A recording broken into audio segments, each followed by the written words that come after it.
আমরা যারা বসেছি আমাদের কি লাভ একটু দেখেন। প্রথমত আমরা যে জায়গায় বসেছি এটা হচ্ছে জান্নাতের বাগান। কিসের বাগান? দলিল তিরমিজি এবং মিশকাত দুটি হাদিসের কিতাবে হাদিসটি আসছে। মিশকাতুল মাসাবি কিতাবুদ দাওয়াত দোয়া সমূহ সংক্রান্ত একটা অধ্যায় পাবেন। বাবু জিকরিল্লাহ আজ্জা ওয়া জাল্লা ওয়া তাকারুব ইলাইহি, আল্লাহ সুবহানাহু ওয়া তাআলার জিকির এবং নৈকট্য লাভের প্রচেষ্টা সংক্রান্ত একটা অনুচ্ছেদ পাবেন। আল ফাসলুস সানি, দ্বিতীয় পরিচ্ছেদ, হাদিস নাম্বার 2271। হাদিস বর্ণনা করেছেন আনাস বিন মালিক রাদিয়াল্লাহু তাআলা আনহু। তিনি বলেন, ক্বালা রাসূলুল্লাহ সাল্লাল্লাহু আলাইহি ওয়াসাল্লাম, রাসূল সাল্লাল্লাহু আলাইহি ওয়াসাল্লাম বলেন, ইযা মারারতুম বিরিয়াদিল জান্নাহ ফারতাউ। আল্লাহর নবী সাল্লাল্লাহু আলাইহি ওয়াসাল্লাম বলছেন, যখন তোমরা জান্নাতের বাগানের পাশ দিয়ে যাও, জান্নাতের বাগানের গাছের ফলগুলো পেট পুরে খাও। রাসূলকে জিজ্ঞাসা করা হলো, মা রিয়াজুল জান্নাহ ইয়া রাসূলুল্লাহ, আল্লাহর নবী জান্নাতের বাগান কোনটা? রাসূল সাল্লাল্লাহু আলাইহি সাল্লাম বলছেন, হেলাকুল যিকির, জিকিরের বৈঠক যেটা জান্নাতের বাগান সেটা। তো আপনারা যেখানে বসেছেন এটা জিকিরের বৈঠক, এটাই হচ্ছে জান্নাতের বাগান। তো জান্নাতের বাগানে বসলে লাভ হয় না লস হয়? কেমন লাভ বলবো? বুখারী, মুসলিম এবং মিশকাত তিনটি হাদিসের কিতাবে হাদিসটি আসছে। মিশকাতুল মাসাবি মূল কিতাব রশিদি আপনি 197 নম্বর পৃষ্ঠা 15 নম্বর লাইন 9টি শব্দবাদী কিতাবুদ দাওয়াত দোয়া সমূহ সংক্রান্ত একটা অধ্যায় পাবেন। বাবু জিকরিল্লাহ আজ্জা ওয়া জাল্লা ওয়া তাকারুব ইলাইহি, আল্লাহ সুবহানাহু ওয়া তাআলার জিকির এবং নৈকট্য লাভের প্রচেষ্টা সংক্রান্ত একটা অনুচ্ছেদ পাবেন। আল ফাসলুল আউয়াল, প্রথম পরিচ্ছেদ, হাদিস নাম্বার 2267। হাদিস বর্ণনা করেছেন আবু হুরায়রা রাদিয়াল্লাহু তাআলা আনহু। তিনি বলেন, ক্বালা রাসূলুল্লাহ সাল্লাল্লাহু আলাইহি ওয়াসাল্লাম, রাসূল সাল্লাল্লাহু আলাইহি ওয়াসাল্লাম বলেন, ইন্না লিল্লাহি মালাইকাতান সাইয়ারাতান ফুদলান, আল্লাহ সুবহানাহু ওয়া তাআলার একদল অতিরিক্ত পর্যটক বাহিনী ফেরেশতা রয়েছে। রাসূল বলছেন, আল্লাহ সুবহানাহু ওয়া তাআলার একদল অতিরিক্ত পর্যটক বাহিনী ফেরেশতা রয়েছে। এদের কাজ কি?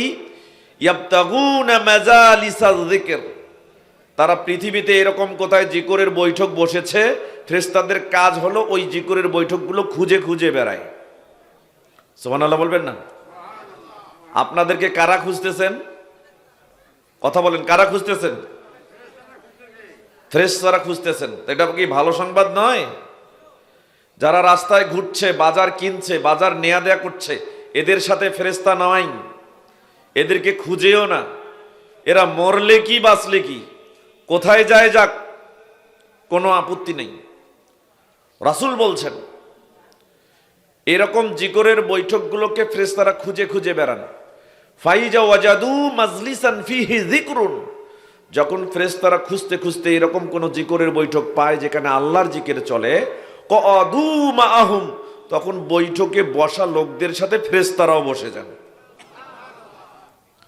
শুধু তাই নয়, রাসূল বলছেন, ওয়া হাফফা বা'যুহুম বা'যা বিআজনিহাতিহিম হাত্তা ইয়ামলাউ মা বাইনাহুম ওয়া বাইনাস সামাঈদ দুনিয়া। শুধু তাই নয়, ফেরেশতাগুলো তাদের পাখাগুলো দিয়ে মাহফিলের প্যান্ডেলের ভিতরে বসা লোকগুলোকে দুনিয়ার জমিন থেকে দুনিয়ার আসমান পর্যন্ত এভাবে আবৃত করে রাখেন। সুবহানাল্লাহ বলবেন না? এত আস্তে কেন? জান্নাতের বাগানে বসলে মুখে কি প্যারালাইড হয়? না বিড়ি খেয়ে মুখ নষ্ট করে ফেলছেন?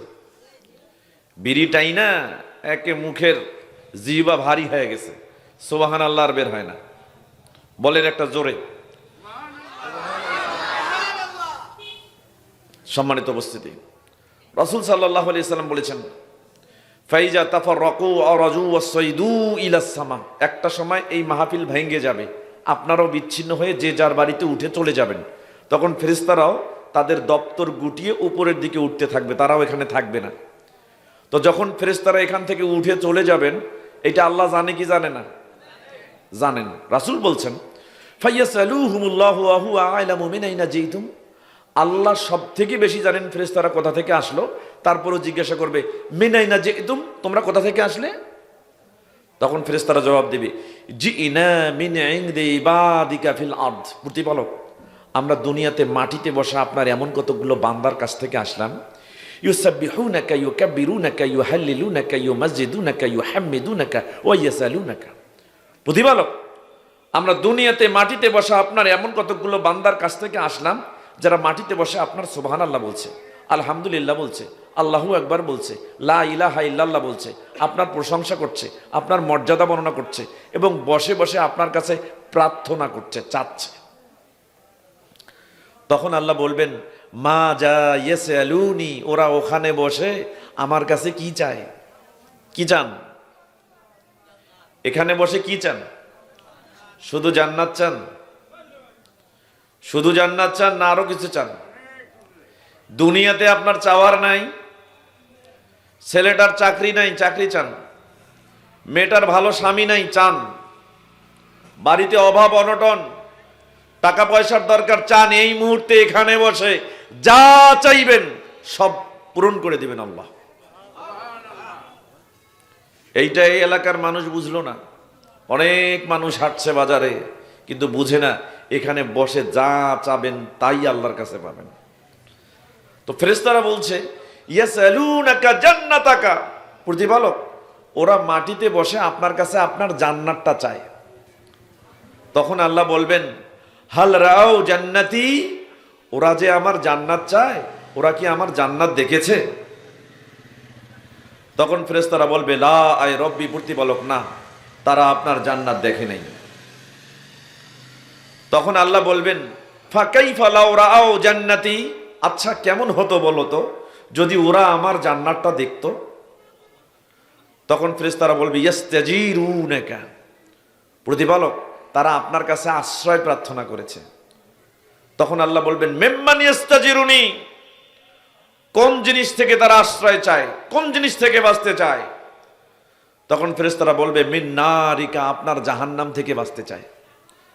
তখন আল্লাহ বলবেন, হাল রাও নারী, ওরা যে আমার জাহান্নাম থেকে বাঁচতে চায়, ওরা কি আমার জাহান্নাম দেখেছে? তখন ফেরেশতারা বলবে, লা আয় রব্বি, প্রতিপালক না, তারা আপনার জাহান্নাম দেখে নাই। তখন আল্লাহ বলবেন, ফাকাইফা লাউ রাও নারী, আচ্ছা কেমন হতো বলো তো যদি ওরা আমার জাহান্নামটা দেখতো?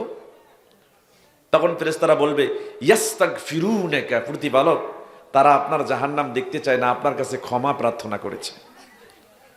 তখন আল্লাহ কি বলবেন দেখেন, তখন আল্লাহ বলবেন, এই কথা তোমরা এই কথা বলছো, কদ গফরতু লাহুম ওয়া আতাইতুহুম মা সালু, তোমরা আমার কাছে আসার আগেই মাহফিলের প্যান্ডেলের ভিতরে বসা লোকদেরকে আমি আল্লাহ ক্ষমা করে দিয়েছি। ওয়া আতাইতুহুম মা সালু, ওরা ওখানে বসে আমার কাছে যা যা চেয়েছে আমি আল্লাহ তাদের সব চাওয়াগুলোকে পূর্ণ করে দিলাম।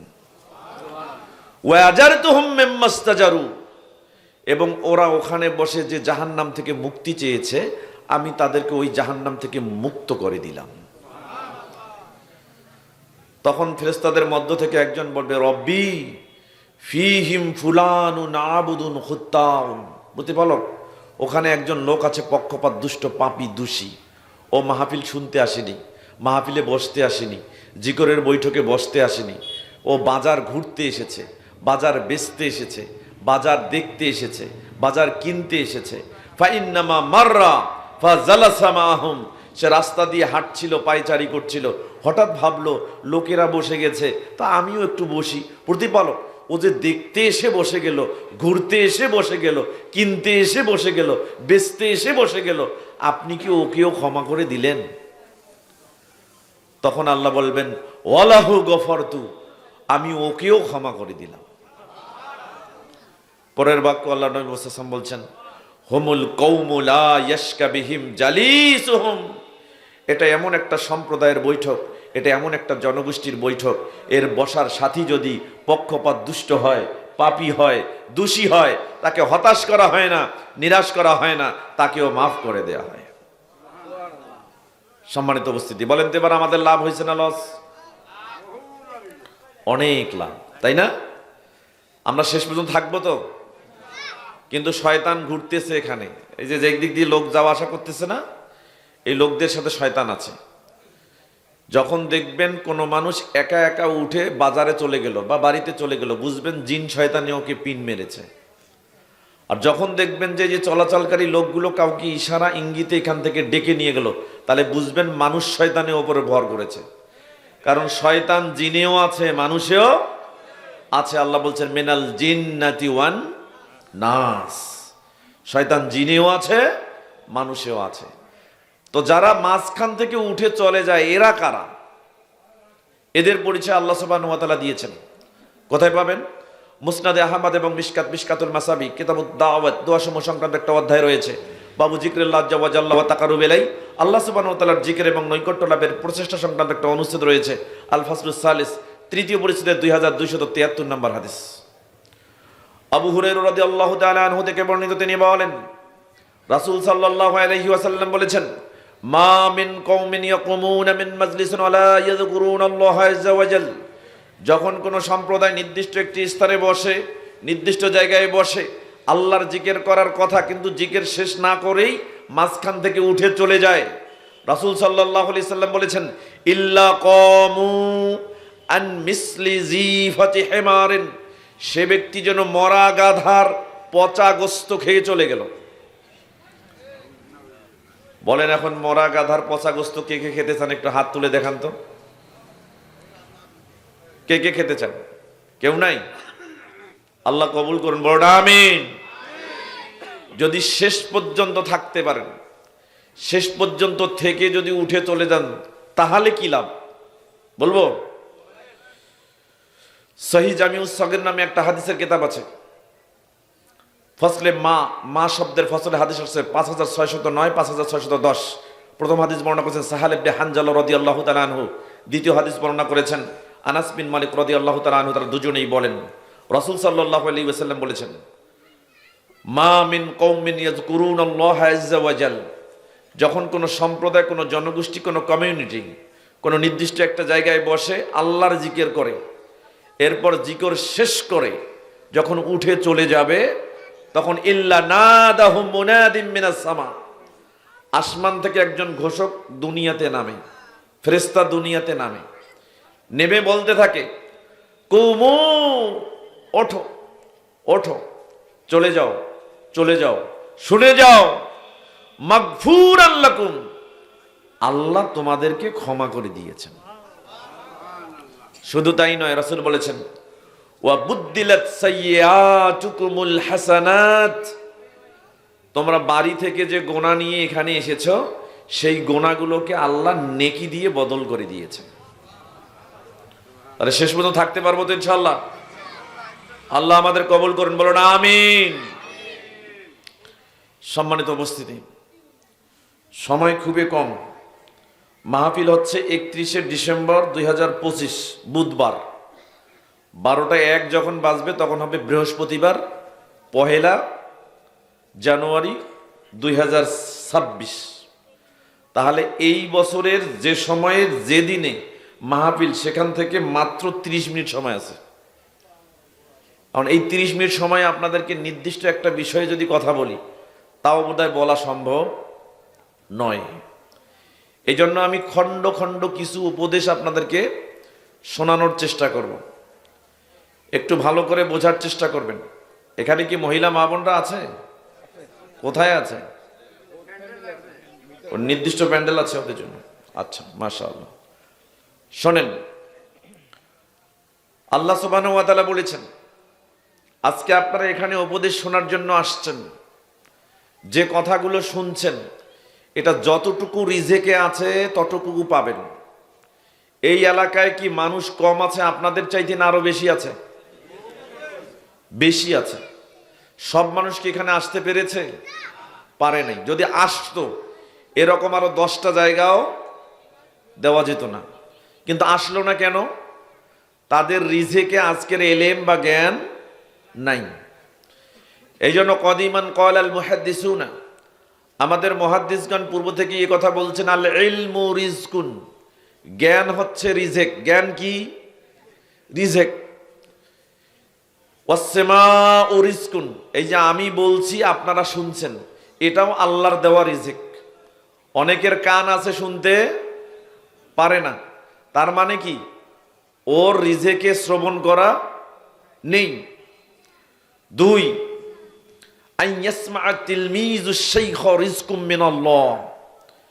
ক্লাসে যখন শিক্ষক কথা বলে ছাত্র শ্রবণ করে, কোরআন হাদিসের কথা বলে শিক্ষক, ছাত্র শ্রবণ করে সেটা মুখস্থ করে, এটাও আল্লাহর দেওয়া রিজিক সমূহের মধ্যে একটা রিজিক।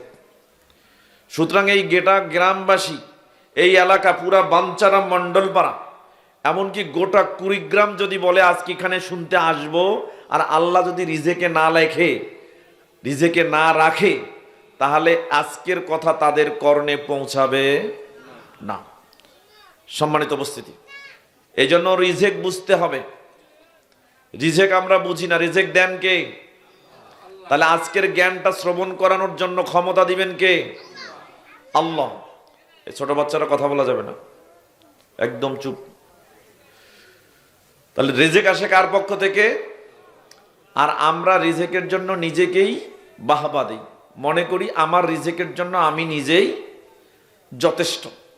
আল্লাহ সুবহানাহু ওয়া তাআলা বলছেন সূরা জারিয়াত অধ্যায় 51 আয়াত 22, অফিস সামাই রিজকুকুম, ওই আসমানে তোমাদের রিজেক রয়েছে। আল্লাহ বলছেন আসমানে তোমাদের রিজেক রয়েছে। ওয়ামা তুআদুন, এবং তোমাদেরকে রিজেকের যে প্রতিশ্রুতি দেওয়া হয়েছে সেটাও আসমানে রয়েছে। তাহলে রিজেক কোথায় আছে? আর আমরা রিজেক কোথায় খুঁজি? জমিনে। চিন্তা করেন কেমনে রিজেক খুঁজি। দেখেন, একজন লোক ধানের চারা রোপণ করবে, এই জন্য বাজার ঘুরে ঘুরে ঘুরে ঘুরে কোথায় ভালো বীজ পাওয়া যায় এটা খুঁজে খুঁজে বেড়ায়। তো বিভিন্ন প্যাকেটের বিভিন্ন আইটেমের বিভিন্ন কোম্পানি বীজ বের করেছে, সেরা বীজটা সে নির্বাচন করে নিয়ে আসে। এরপর বীজটা বপন করে দিল কোথায়? মাটিতে। মাটিতে যখন বীজ বপন করে দিল, এখন সে বলতেছে আমি সেরা কৃষক, আমি ভালো ফসল উৎপাদন করব। এজন্য কৃষক ভালো বীজ চয়ন করে এসে বীজ পুঁতে দিল মাটিতে। বীজ থেকে যখন চারা বের হলো, চারাগুলো যখন বড় হলো, তখন কৃষক গর্বের সাথে বলে বেড়ায় এই চারাগুলো আমি রোপণ করেছি, আমি চাষাবাদ করেছি। এরপর একটা সময় দেখা গেল ওই চারাগুলোতে পোকা লেগেছে। তখন কৃষক দৌড়ায় দোকানে, কীটনাশকওয়ালার দোকানে। কীটনাশকওয়ালার দোকানে গিয়ে সব থেকে সেরা কোম্পানির ভালো কীটনাশক, যেটা খুব কার্যকরী, সেই কীটনাশক নিয়ে আসে। এরপরে স্প্রে করে দিল, পোকা মরে শেষ। এরপরে ওই শস্য যখন বড় হয়, তখন কীটনাশকওয়ালা বলে তোমার ধান তো যেতই, ফসল তো নষ্ট হতোই, আমি যদি ঠিক সময়ে সঠিক ওষুধ না দিতাম তাহলে তোমার ফসল ভালো হতো না। এরপর একটা সময় দেখা গেল কি, ফসল ঠিক আছে কিন্তু মোটা হচ্ছে না, সুস্বাস্থ্য হচ্ছে না। চলে গেলেন সারের দোকানে। সারের দোকানে গিয়ে জিজ্ঞাসা করলেন কোন সার কোন পরিমাণ দিতে হবে, সে বাতাই দিল। এরপর সার নিয়ে এসে ফসলে ফলাই দিলেন, ফসল তরুতাজা আরো সুন্দর সুসজ্জিত হলো। এখন সারওয়ালা বলতেছে তোমার ফসল ফলে লাভ নাই, তোমার ফসল যা এত সুন্দর হয়েছে এর পিছনে অবদান আমার। আমি যদি সঠিক সময়ে কোন সার কি পরিমাণ প্রয়োগ করতে হবে এটা যদি বলে না দিতাম তাহলে তোমার ফসল ভালো হতো না। চিন্তা করেন, পৃথিবীতে সবাই সাফল্যের ভাগীদার হতে চায়, সবাই মনে করে এই রিজেকের জন্য আমার অবদান আছে। এবার আপনার আল্লাহ কি বলছেন দেখেন, সূরা ওয়াকিয়া অধ্যায় 56 আয়াত 63 থেকে 65। আল্লাহ বলছেন আফারাআইতুম মা তাহরুসুন, ও কৃষক, ও সারওয়ালা, ও কীটনাশকওয়ালা, তোমরাই কি আবাদ করো না আমি আল্লাহ আবাদ করি? আনতুম তাজরাউনাহু আম নাহনু যারিউন, কি ভেবেছো তোমাদের আবাদ সম্পর্কে? এই আবাদ সম্পর্কে কি ভেবেছো? আনতুম তাজরাউনাহু আম নাহনু যারিউন, এই আবাদ কি তোমরাই করো না আমি আল্লাহ করি? লাউ নাশাউ লাজআলনাহু হুতামা, কৃষক শোনো, তুমি যখন বীজ ছিটিয়ে দিয়েছো, মাটিতে যখন বীজ পড়েছে, আমি আল্লাহ যদি চাইতাম ওই বীজটাকে ওখানেই খড়কুটায় পরিণত করে দিতাম, কিন্তু আল্লাহ দেন নাই। আল্লাহ দেন নাই, বীজটা পড়লো, বীজটা মাটিতে গেল, কোন বীজটা মাটির ভিতরে গেল, কোন বীজটা মাটির ভিতরে গেল না, এটা দেখেন কে? আল্লাহ। দেখেন সূরা আনাম অধ্যায় 6 আয়াত 59, আল্লাহ বলছেন ওমা তাসকুতু মিন ওয়ারাকাতিন ইল্লা ইয়ালামুহা। গাছের কোন পাতা ঝরে পড়বে না এটা জানেন কে? আপনি জানেন? তাহলে গাছের কোন পাতাটা ঝরবে না, ছিঁড়ে পড়বে না, এটা জানেন কে? ওয়ালা হাববাতিন ফি যুলুমাতিল আরদ। আল্লাহ বলছেন তুমি যে বীজ ছিটাও, মাটিতে বীজ ছিটাও, কোন বীজটা মাটির নিচে যাবে আর কোন বীজটা উপরে থাকবে। দেখেন ওয়ালা হাববাতিন ফি যুলুমাতিল আরদ ওয়ালা রাতবিন ওয়ালা ইয়াবিসিন ইল্লা ফি কিতাবিম মুবিন। আল্লাহ বলছেন তুমি বীজ ছিটাইছো, কোনোটা জমিনের নিচে গেছে, মাটির নিচে গেছে, কোনোটা মাটির উপরে ভেসে আছে, কোনোটা মাটির নিচের আর্দ্রতা পেয়েছে, ভিজা ভিজা ভাব পেয়েছে, কোনো বীজটা আবার উপরেই শুষ্ক অবস্থায় আছে। সম্পূর্ণ বিষয় আল্লাহ কিতাবের মধ্যে লিখে রেখেছেন, আসমানে লাউহে মাহফুজে লিখে রেখেছেন। চিন্তা করেন, তাহলে আপনার যাবতীয় ফসল ফলানোর পেছনে সবকিছু বিষয় লেখা আছে কোথায়? কোথায়? আসমানে। আর আমরা খুঁজি কোথায়? জমিনে। চিন্তা করেন, আমরা অনেক সময় বুঝি না যে রিজেক আল্লাহ দেয়। এই জন্য অনেক মসজিদের ইমাম মনে করে তার মসজিদের ইমামতি করার পিছনে প্রতি মাসে ইমামতি করে যে সম্মানী পায়, এই ক্ষমতা কমিটির, এই ক্ষমতা সভাপতির, এই ক্ষমতা সেক্রেটারির, এই ক্ষমতা প্রভাবশালী মুসল্লির। এই জন্য ইমাম সাহেব ভয়েই সুদের বিরুদ্ধে বলে না, অথচ সুদখোর সভাপতি। ঘুষের বিরুদ্ধে বলে না, অথচ সেক্রেটারি ঘুষখোর। চিন্তা করেন, শিরকের বিরুদ্ধে করে না কেন? প্রভাবশালী মুসল্লি শিরকে লিপ্ত। বেদাতের বিরুদ্ধে বলে না, অধিকাংশ মুসল্লি বেদাতে লিপ্ত। কেন বলে না? যদি আজকে শুক্রবার বলে, পরের শুক্রবার তার ইমামতি থাকবে না, রিজেক বন্ধ হয়ে যাবে। চিন্তা করেন। অথচ আল্লাহ বলছেন সূরা হুদ অধ্যায় 11 আয়াত 6 ওয়ামা মিন দাব্বাতিন ফিল আরদি ইল্লা আলাল্লাহি রিজকুহা। পৃথিবীতে এমন কোন বিচরণশীল প্রাণী নাই, ভালো করে আমার দিকে মনোযোগ হন, এমন কোন বিচরণশীল প্রাণী নাই যার রিজেকের দায়িত্ব আল্লাহ নেন নাই। তাহলে পৃথিবীতে যে কোনো প্রাণীর রিজেক কার কাছে? আল্লাহর কাছে। দেখেন এই আয়াতটার ব্যাখ্যায় এখানে দাব্বা শব্দটা কোন প্রাণীকে বোঝানো হয়েছে?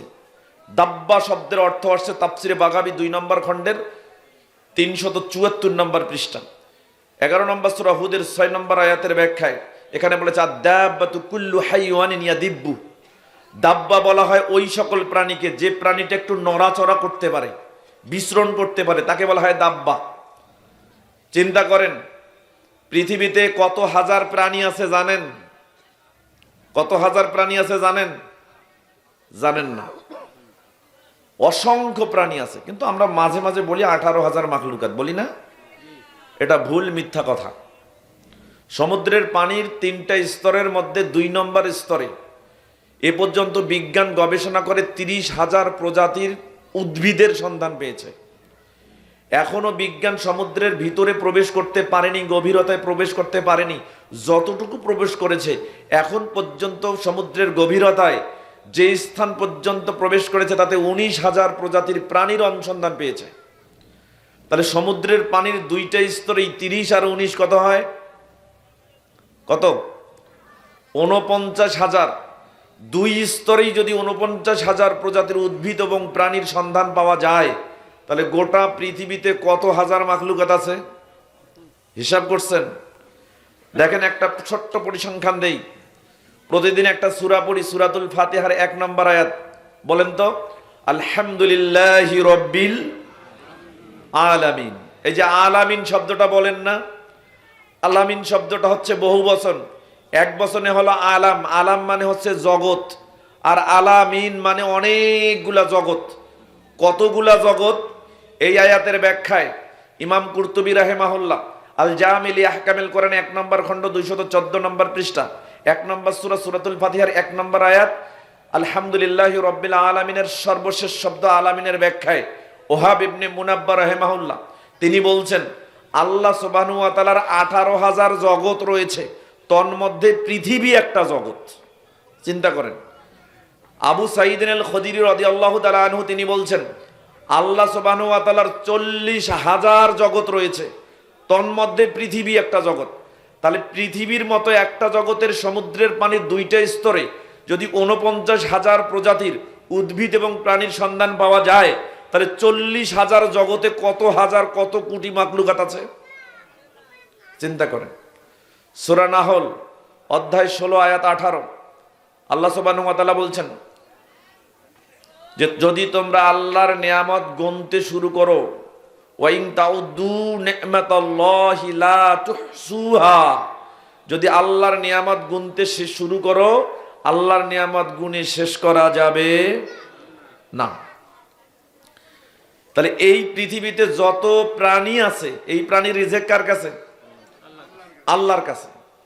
কিন্তু আমরা মনে করি আমাদের রিজেক আমরাই। দেখেন একটা ঘটনা বলি, এই আয়াতটার ব্যাখ্যায়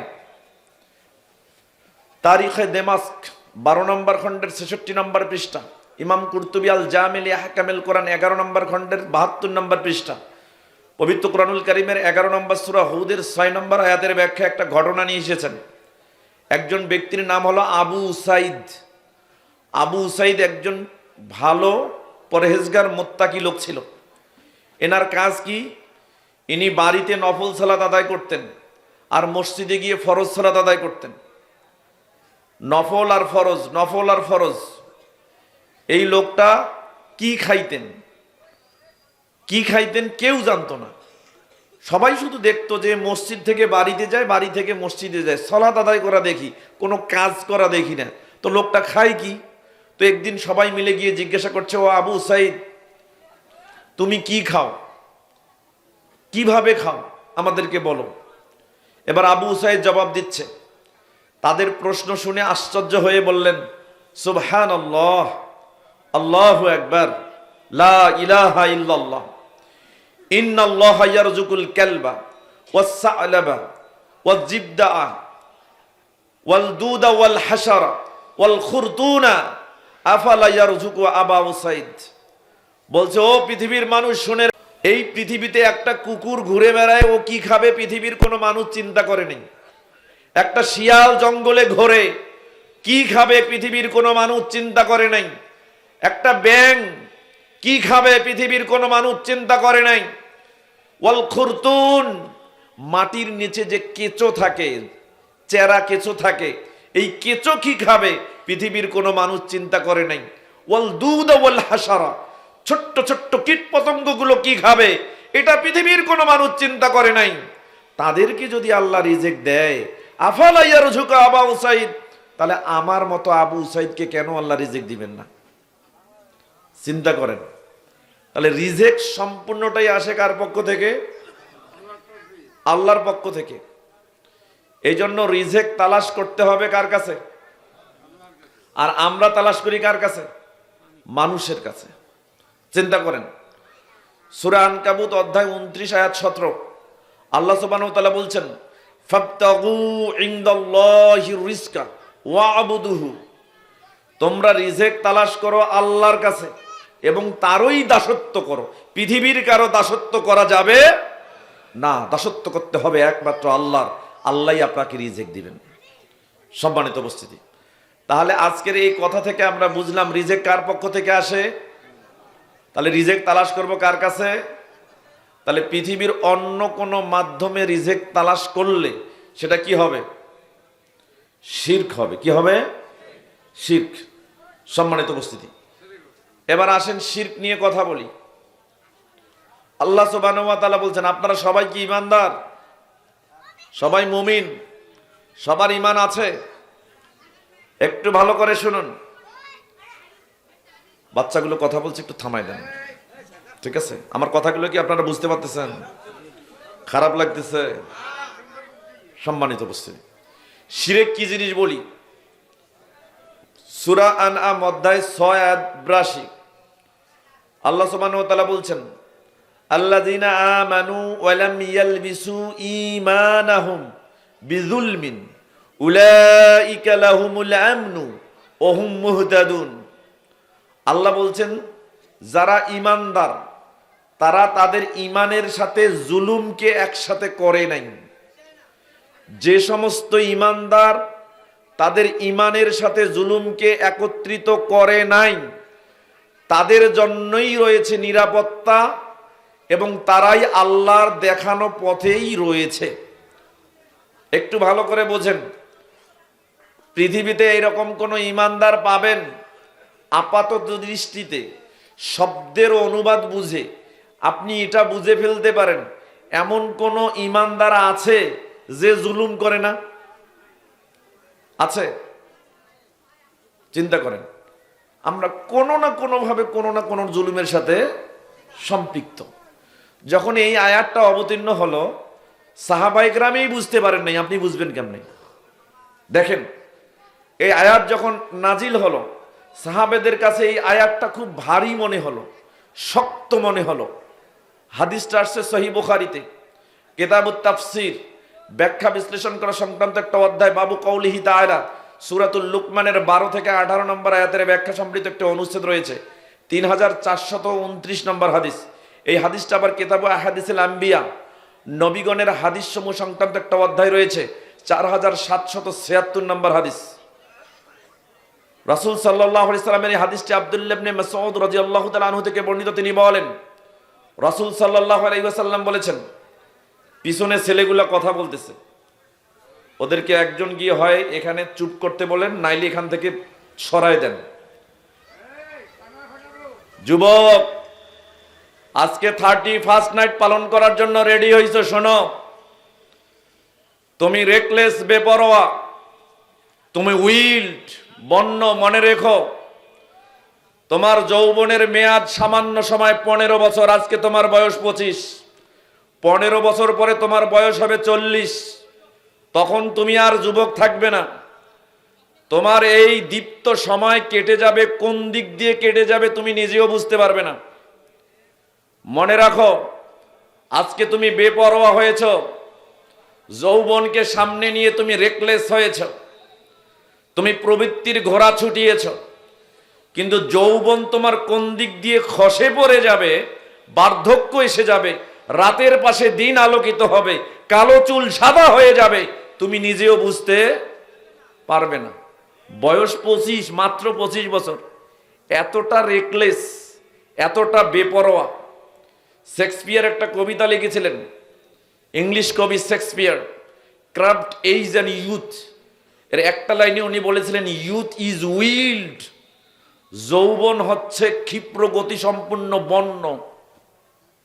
আজকে যৌবনে দেখবেন অনেক ছেলেই তাদের আচরণ হচ্ছে রূঢ় এবং বন্য, অথচ এরা জানে না বয়স 25, 15 বছর পরে 40, রাতের পাশে দিন আলোকিত হবে, মানে কালো চুল সাদা হবে, যৌবন শেষ।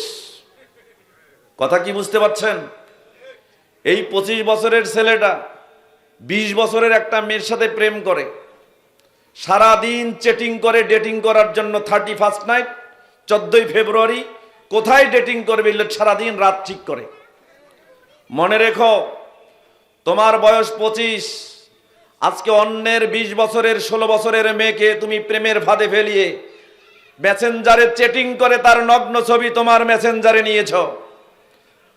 আর 25 বছর পরে তোমার বয়স হবে 50, তখনও তোমার 20 বছরের একটা মেয়ে থাকবে। সেই সময় তোমার 20 বছরের মেয়ের নগ্ন ছবি আজকের মতো তোমার 25 বছরের একটা ছেলে সেই দিন তার মেসেঞ্জারে নিবে। সেই দিন কি করবা? এতটা রেকলেস হয়ো না। তোমার রেকলেস বেপরোয়া ভাবেই তোমাকে একদিন কাঁদাবে। আজকের এই অশ্লীলতা, বেপরোয়া তোমাকে সেই দিন এতটা লাজুক বানিয়ে দিবে, কেঁদেও আল্লাহর কাছে কুল পাবে না। খুব সাবধান। ইমাম আহমদ ইবনে হাম্বল রাহিমাহুল্লাহ তিনি বলছেন, মানাকিব ইমাম আহমদ ইবনে হাম্বল 1 নম্বর খণ্ডে 198 নম্বর পৃষ্ঠা, সেখানে তিনি বলছেন, মা শাবাহাতু শাবাবা ইল্লা বিশাইইন কানা ফি কামইন ফাসাকাতা। যৌবন হচ্ছে আমার কাছে ওই জিনিসটার মতো, দুইজন বন্ধু গল্প করতে করতে বাজারে যাচ্ছে। এক বন্ধু একটা জিনিস, একটা বই তার কাঁধের নিচে রেখেছে। কাঁধের নিচে রেখে বন্ধুর সাথে গল্প করতে করতে বাজারে যাচ্ছে। তো বন্ধুর সাথে খোশ গল্প করতে করতে করতে করতে করতে কখন যে বগল আলাদা হয়ে গেছে, ওই বগলের নিচ থেকে জিনিসটা পড়ে গেছে, ওই বন্ধু আর টের পায় নাই। বাজারে গিয়ে হঠাৎ মনে হলো বগলের নিচ ফাঁকা।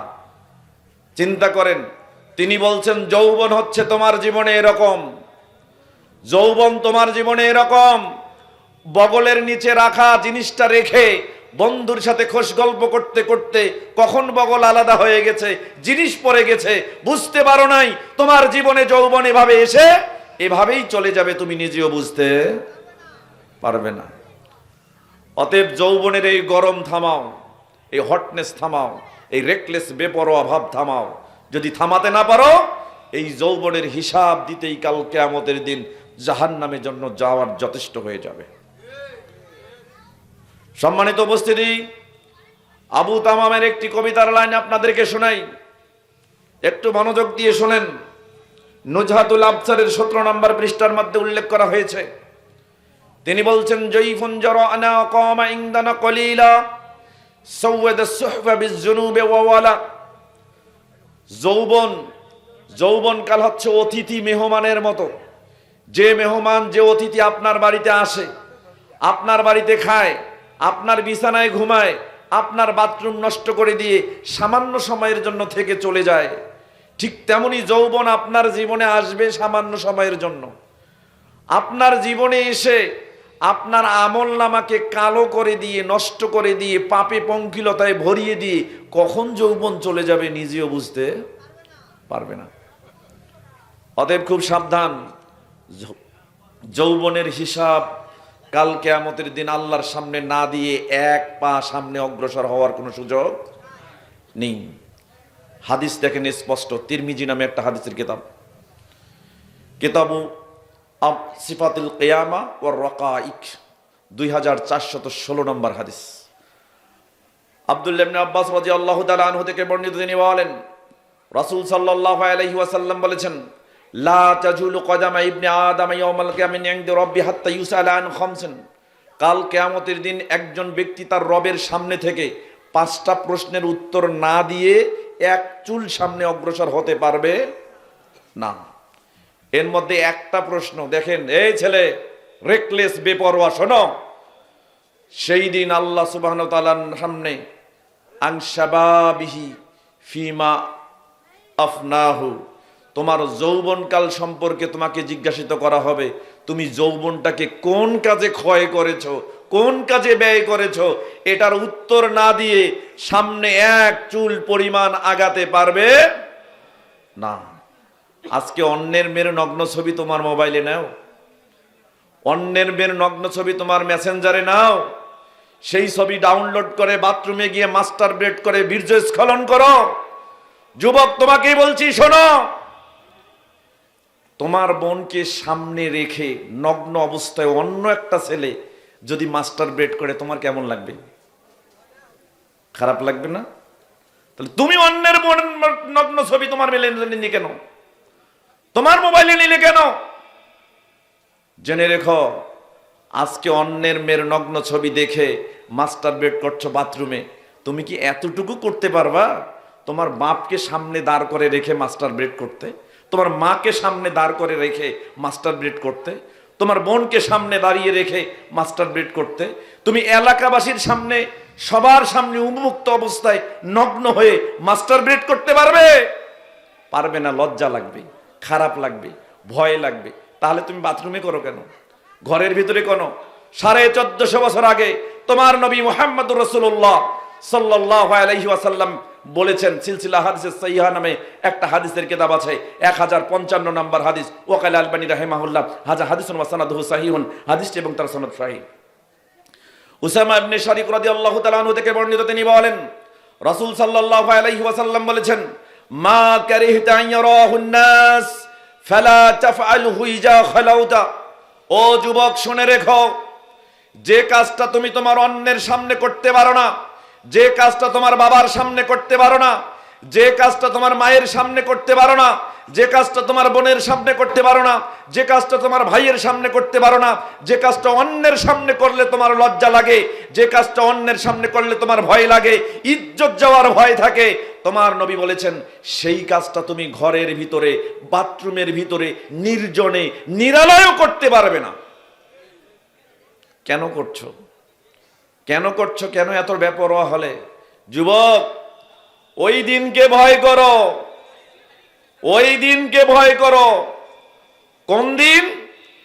আল্লাহ সুবহানাহু ওয়া তাআলা বলছেন সূরা ইয়াসিন অধ্যায় 36 আয়াত 65, আল ইয়াউমা নাখতিমু আলা আফওয়াহিহিম ওয়া তুকাল্লিমুনা আইদিহিম ওয়া তাশহাদু আরজুলুহুম বিমা কানু ইয়াকসিবুন। ও যুবক, সেই দিন তোমার মুখ সেলাই করে দেওয়া হবে, মুখ বদ্ধ করে দেওয়া হবে, মোহরাঙ্কিত করা দেওয়া হবে। সেই দিন তোমার হাত কথা বলবে যে হাত দিয়ে মাস্টার বেরেট করেছ। সেই দিন তোমার পা কথা বলবে যে পা ব্যবহার করে মাস্টার বেড করার জন্য বাথরুমের নির্জনে গিয়েছ।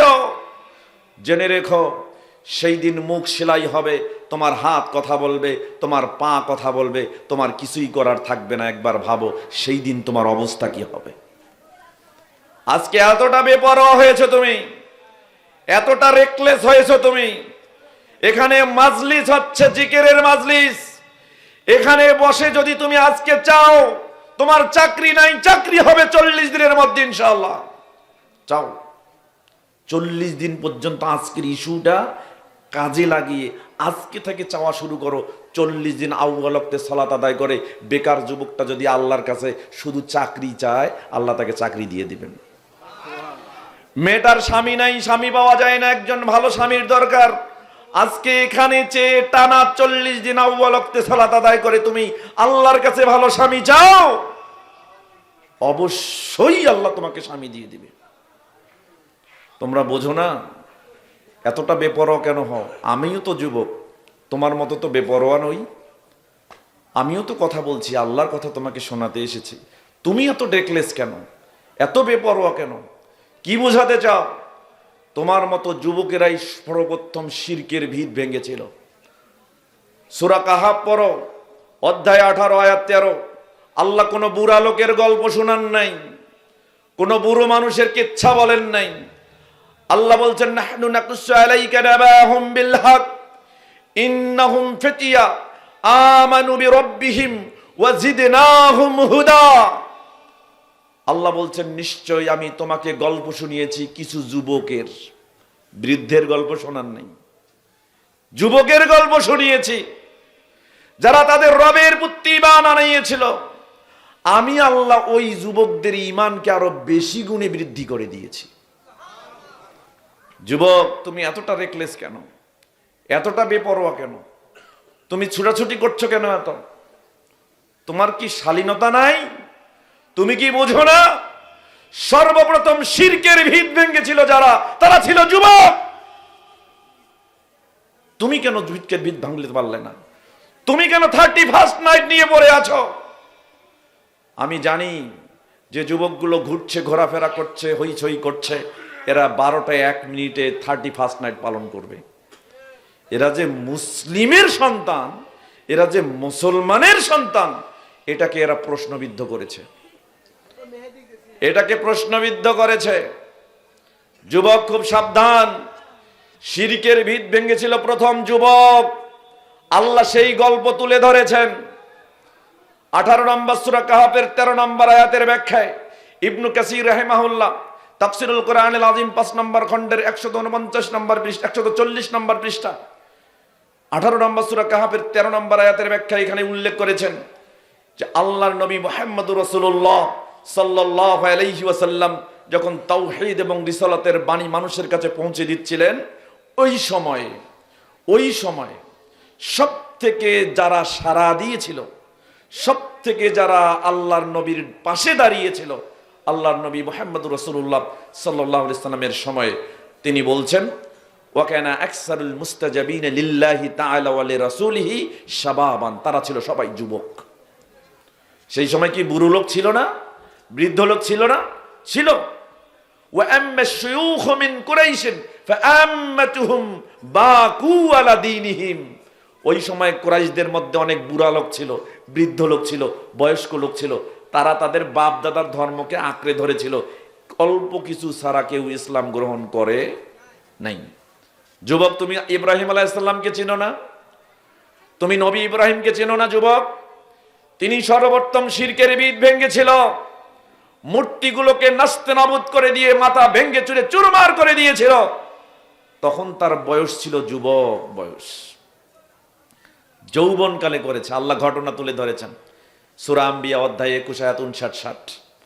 আল্লাহ বলছেন, ওখানে কাফির মুশরিকরা যখন এসে দেখলো তাদের মাবুদগুলোকে, মূর্তিগুলোকে ভেঙে চুরমার করে দিয়েছে, তখন তারা বলল, ক্বালু মান ফাআলা হাযা বিআলিহাতিনা, আরে আমাদের এই মাবুদগুলোর কিরকম এই অবস্থা করেছে, কে এরকম অবস্থা করেছে, ভেঙে চুরে চুরমার করে দিয়েছে।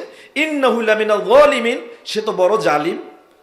একদল তাদের মধ্য থেকে এবার বলছে, ক্বালু সামি'না ফাতাইন ইয়াযকুরুহুম ইউকালু লাহু ইব্রাহিম। এ শোনো, আমরা এই মূর্তিগুলো, আমাদের মাবুদগুলোর বিরোধিতা করতে, তাদের সমালোচনা করতে একজন যুবকের নাম শুনেছি। বলে নাই বৃদ্ধের নাম, কোনো ব্যক্তির নামে কথা বলে নাই, কয় একজন ব্যক্তির নাম শুনি নাই, একজন যুবকের নাম শুনেছি। ইউকালু লাহু ইব্রাহিম, সেই যুবকটার নাম হচ্ছে ইব্রাহিম। তাহলে সর্বপ্রথম শিরকের ভিত ভেঙেছিল যারা, তারা কারা ছিল? যুবক। তারা কারা ছিল? আজকে শিরক বাস্তবায়ন করছো তোমরা 31st নাইট পালন করার মাধ্যমে। কি বোঝাতে চাও তোমরা মুসলিম? তোমরা মুসলিমের সন্তান? আশ্চর্য ব্যাপার। ভুলে গেছো তোমরা, তোমরা তোমাদের স্বরূপ ভুলে গেছো, তোমরা ভুলে গেছো তোমাদের শরীর। তাওহীদ ওয়ালিকা ঘর মে পয়দা কিয়া, এই কথা তোমরা ভুলে গেছো। তোমরা তাওহীদ ওয়ালার ঘরে জন্মগ্রহণ করেছো, এই কথা ভুলে গেছো। যুবক, বেরিয়ে আসো, শিরকের ভিত ভেঙ্গে, বেদাতের ভিত ভেঙ্গে ইসলামে ফিরে আসো। একটা জিনিস মনে রাখো, আজকে তুমি যুবক, এই যুবক বয়সে যদি ইসলামকে বুঝতে চাও, একটা পাথর খোদাই করে তার উপরে অক্ষর জ্ঞান লিখলে যেরকম পাথরের উপরে বসে যায়, তোমার যৌবনকালে তুমি যদি ইলমের দিকে ফিরে আসো, ইসলামের দিকে ফিরে আসো, তুমি পরিপূর্ণ একজন মুসলিম মুমিন আলেম হয়ে যাবে ইনশাআল্লাহ। আসো, এই আয়াতের ব্যাখ্যায় তাফসীরুল কোরআনুল আযীম 5 নম্বর খণ্ডে 349 নম্বর পৃষ্ঠা 21 নম্বর সূরা আম্বিয়ার 59-60 নম্বর আয়াতের ব্যাখ্যায় আব্দুল্লাহ ইবনে আব্বাস রাদিয়াল্লাহু তাআলা আনহু থেকে বলছেন যে, মা বাআসাল্লাহু নাবিয়ান ইল্লা ওয়া হুয়া শাবুন, আল্লাহ কোনো বুড়া অবস্থায় কোনো নবীকে পাঠান নাই, কোনো নবীকে বুড়া অবস্থায় নবুয়ত দান করেন নাই। যতগুলো নবী এই পৃথিবীতে আসছিল, সমস্ত নবীর নবুয়ত দান করেছেন যে বয়সে, সেটা হলো যৌবন বয়স, যুবক বয়স। এই জন্য তিনি বলছেন, ওয়ালা উতিয়াল ইলমুল আলিমি ইল্লা হুয়া শাবুন। যুবক, তোমাকে বলছি, তুমি শেক্সপিয়ার পড়ো, তুমি হার্বার্ট স্পেন্সার পড়ো, তুমি জন কিটস পড়ো, তুমি লর্ড বিরন পড়ো, তুমি উইলিয়াম ওয়ার্ডসওয়ার্থ পড়ো, তুমি অনেক কাব্য কবিতা গল্প পড়ছ, শুনে রেখো, সব বাদ দিয়ে দাও, আল্লাহকে জানার চেষ্টা করো, তোমার রবকে চেনার চেষ্টা করো। এই বয়সে তুমি যদি ইসলামে আসো, ইসলামের কতটুকু কল্যাণ হবে তুমি কল্পনা করতে পারবে না। তবে তুমি যদি ইসলামে আসো, তুমি পৃথিবীর সেরা মানুষে পরিণত হয়ে যাবে। এই জন্য নবী সাল্লাল্লাহু আলাইহি ওয়াসাল্লাম বলেছেন, সহিহ জামিউস সাগীর নামে একটা হাদিসের কিতাব আছে, ফসলে আলিফ, আলিফ শব্দের ফসলে হাদিসটা আসছে 2778 নম্বর হাদিস। আইজ ইবনে আমর রাদিয়াল্লাহু তাআলা আনহু থেকে বর্ণিত, তিনি বলেন, রাসূল সাল্লাল্লাহু আলাইহি ওয়াসাল্লাম বলেছেন, আল ইসলামু ইয়ালু ওয়া লা ইউলা। পৃথিবীর মানুষ শুনে রেখো, ইসলাম মানুষকে উন্নত বানায়, ইসলাম মানুষকে উন্নতর আসনে নিয়ে যায়, কিন্তু পৃথিবীর কোনো মানুষ ইসলামকে উন্নত বানাতে পারে না। তুমি ইসলামের কি উপকার করবে? বরং তুমি ইসলামে আসো, ইসলাম তোমাকে উপকার দিয়ে পরিপূর্ণ করে দিবে। কথা কি বুঝতে পারছেন সম্মানিত উপস্থিতি? এই জন্য যৌবন কালকে মূল্যায়ন করেন, যৌবন কালকে গনিমাত মনে করেন। মুস্তাদরাক আল হাকিমের কিতাবুর রিকাকের 7846 নম্বর হাদিস, আল্লাহ নবী সাল্লাল্লাহু আলাইহি ওয়াসাল্লাম বলেছেন ইগতানিম খামসান ক্বাবলা খামসান, পাঁচটা জিনিসকে পাঁচটা জিনিস আসার আগে গনিমাত সুবর্ণ সুযোগ মনে করো। এর মধ্যে একটা হচ্ছে শাবাবাকা ক্বাবলা হারামিক, যৌবনকে মূল্যায়ন করো বার্ধক্য আসার আগে। এই যৌবনকালে যা করবেন যতটা মজবুত ইবাদতে পরিগণিত হবে, বৃদ্ধ অবস্থায় সেটা সম্ভব নয়। মনে রেখো, বুখারী মুসলিম এবং মিশকাতুল মাসাবি কিতাবুস সালাত, সালাত সংক্রান্ত একটা অধ্যায় রয়েছে। বাবুল মাসাজিদ ওয়া মাওয়াজিস সালাত, মসজিদ এবং সালাতের স্থান সংক্রান্ত একটা অনুচ্ছেদ রয়েছে। আল ফাসলুল আউয়াল, প্রথম পরিচ্ছেদের 701 নম্বর হাদিস। আবু হুরায়রা রাদিয়াল্লাহু তাআলা আনহু থেকে বর্ণিত, তিনি বলেন রাসূল সাল্লাল্লাহু আলাইহি ওয়াসাল্লাম বলেছেন, কাল কিয়ামতের দিন আল্লাহ সুবহানাহু ওয়া তাআলা 7 শ্রেণীর মানুষকে আল্লাহর আরশের ছায়ায় আশ্রয় দিবেন। এর 1 নাম্বার হচ্ছে শাবুন, ওই যুবক, নাশাআ ফি ইবাদাতিল্লাহ, যে যুবক তার জীবন যৌবনকে আল্লাহর ইবাদতে ক্ষয় করেছে, কাল কিয়ামতের দিন আল্লাহর আরশের ছায়ার নিচে আল্লাহ ওই যুবককে স্থান দিবেন। অতএব যুবক, তুমি এতটা রেকলেস হয়েও না, এতটা বেপরোয়া হয়েও না। আল্লাহ এই যুবকদেরকে ইসলামের সুশীতল ছায়াতলে আসার তৌফিক দান করুন। সকলে বলি আমিন। সম্মানিত উপস্থিতি, বলছিলাম শিরকের কথা, চলে গেলাম বেপরোয়া যুবকদের কথায়। আসলে পরিবেশটা এতটাই বিশৃঙ্খল যে কি বলবো। আপনারা যে কোরআন হাদিসের মজলিসে আসছেন, বলার অপেক্ষা রাখে না যে আপনারা কতটা ইসলাম প্রিয়। আল্লাহ আপনাদেরকে পরিপূর্ণ ইসলামের হেদায়েত দান করুন। সকলে বলে আমিন। সম্মানিত উপস্থিতি, শিরক নিয়ে বলছিলাম। পৃথিবীর সব থেকে বড় গোনা কি বলেন তো? শিরক। শিরকের ওপরে আর কোনো গোনা নাই। কিন্তু শিরক কিভাবে হয় আমরা জানি না। একটু ভালো করে বোঝেন, শিরকের অনেক প্রকার আছে। প্রথমত শিরক 2 প্রকার, একটা হলো বড় শিরক আর একটা হলো ছোট শিরক। আবার শিরক 3 প্রকার, তাওহীদের বিপরীত শিরক 3 প্রকার। রুবুবিয়াতে শিরক, উলুহিয়াতে শিরক, আসমাই ওয়া সিফাতে শিরক। এছাড়াও শিরক আরো কত প্রকার আছে। এজন্য হাফিজ ইবনুল কাইয়্যুম রাহিমাহুল্লাহ মাদারিজুস সালিকিন মূল কিতাব প্রথম খণ্ড 376 নম্বর পৃষ্ঠায় বলতেছেন, লিশশিরকি আনওয়াউন কাসীরা, শিরকের অনেকগুলা প্রকার রয়েছে। লা ইয়াহসিহা ইল্লাল্লাহ, কত প্রকারের শিরক আছে এইটা আল্লাহ ছাড়া কেউ জানে না। চিন্তা করেন, একটা বাস্তব উদাহরণ দেই। পবিত্র কোরআনুল কারীমের 4 নম্বর সূরা নিসা 48 এবং 116 নম্বর আয়াত, আল্লাহ সুবহানাহু ওয়া তাআলা বলছেন, ইন্নাল্লাহা লা ইয়াগফিরু আন ইউশরাকা বিহি ওয়া ইয়াগফিরু মা দুনা যালিকা লিমান ইয়াশাউ। পৃথিবীতে আপনি যত গোনা করবেন সব গোনা আল্লাহ ক্ষমা করে দিবেন, কিন্তু শিরকের গোনা ক্ষমা করবে না। কেন ক্ষমা করবেন না জানেন? তিনি বলছেন, আমাই ইউশরিক বিল্লাহ ফাকাদ ইফতারা ইসমান আযীমা, যে ব্যক্তি শিরক করে সে আল্লাহর বিরুদ্ধে মিথ্যা কথা রচনা করে। একটু বোঝেন ভালো করে, যে ব্যক্তি শিরক করে সে আল্লাহর বিরুদ্ধে কি করে? মিথ্যা কথা রচনা করে। কেমন? আল্লাহ ছোট্ট একটা সূরা দিয়েছেন, দেখেন সূরাটার নাম সূরাতুল ইখলাস।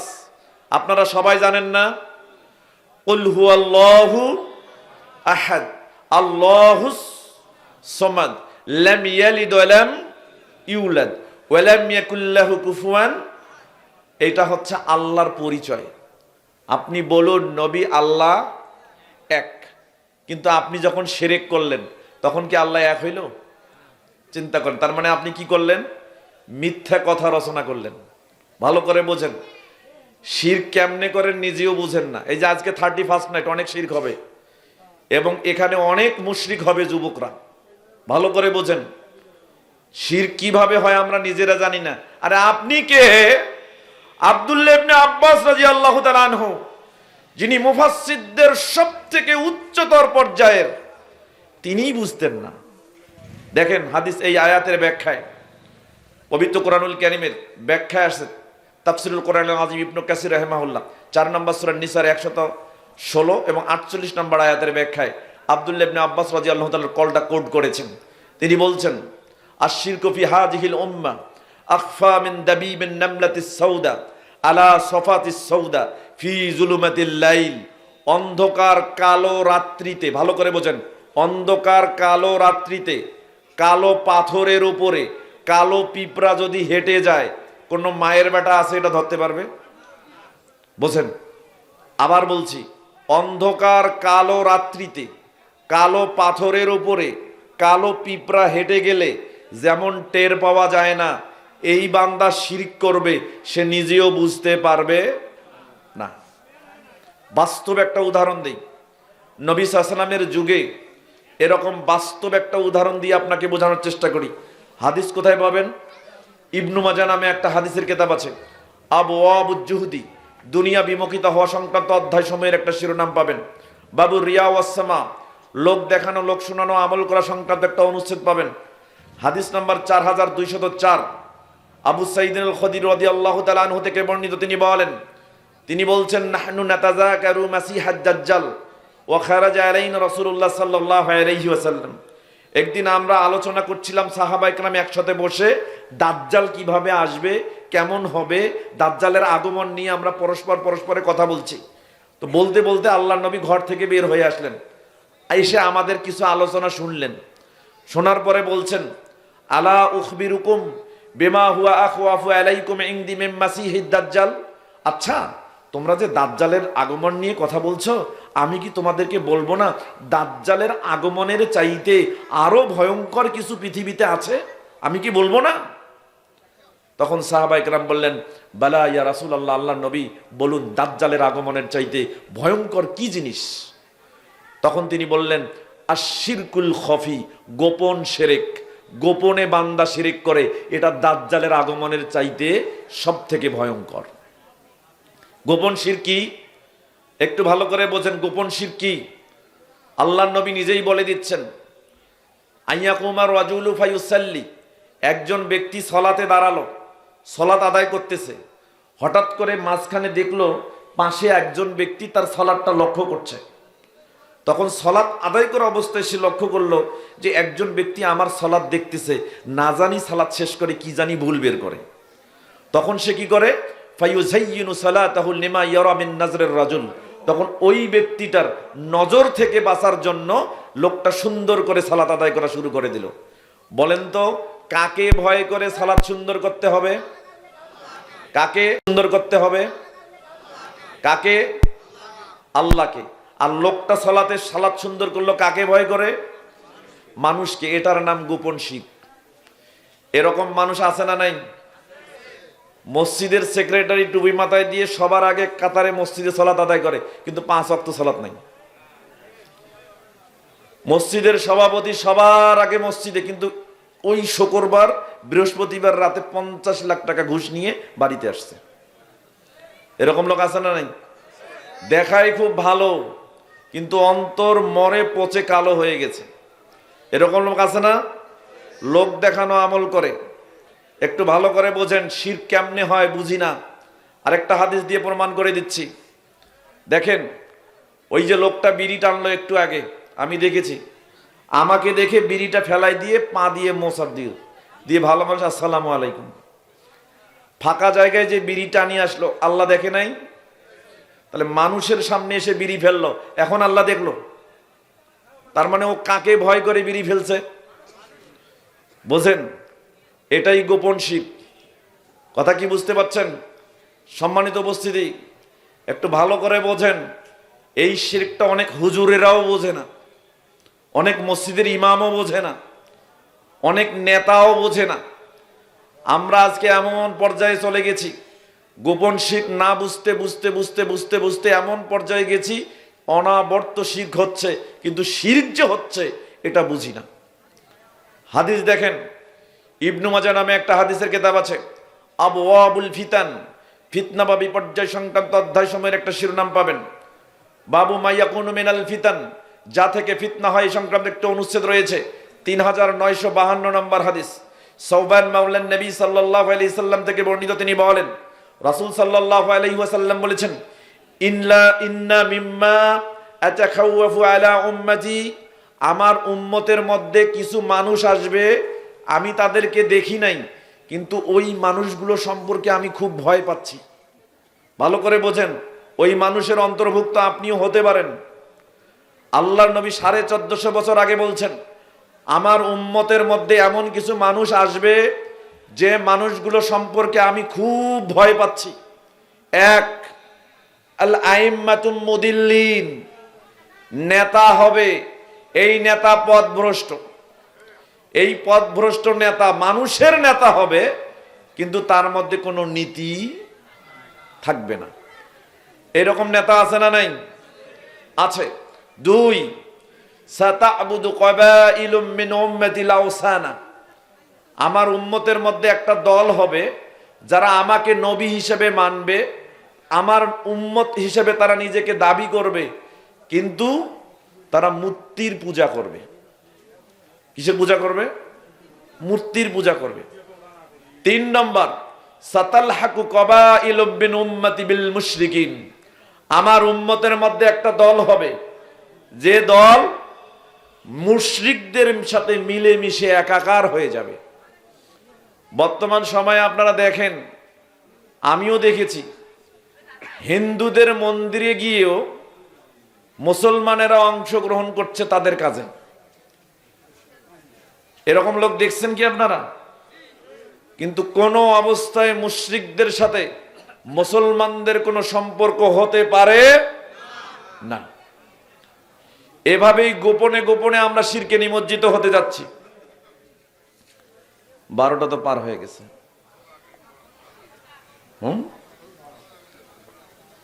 তাই না? মানে 31 তারিখের ওয়াজ শেষ, আমরা কিন্তু 1 তারিখে পড়ে গেছি।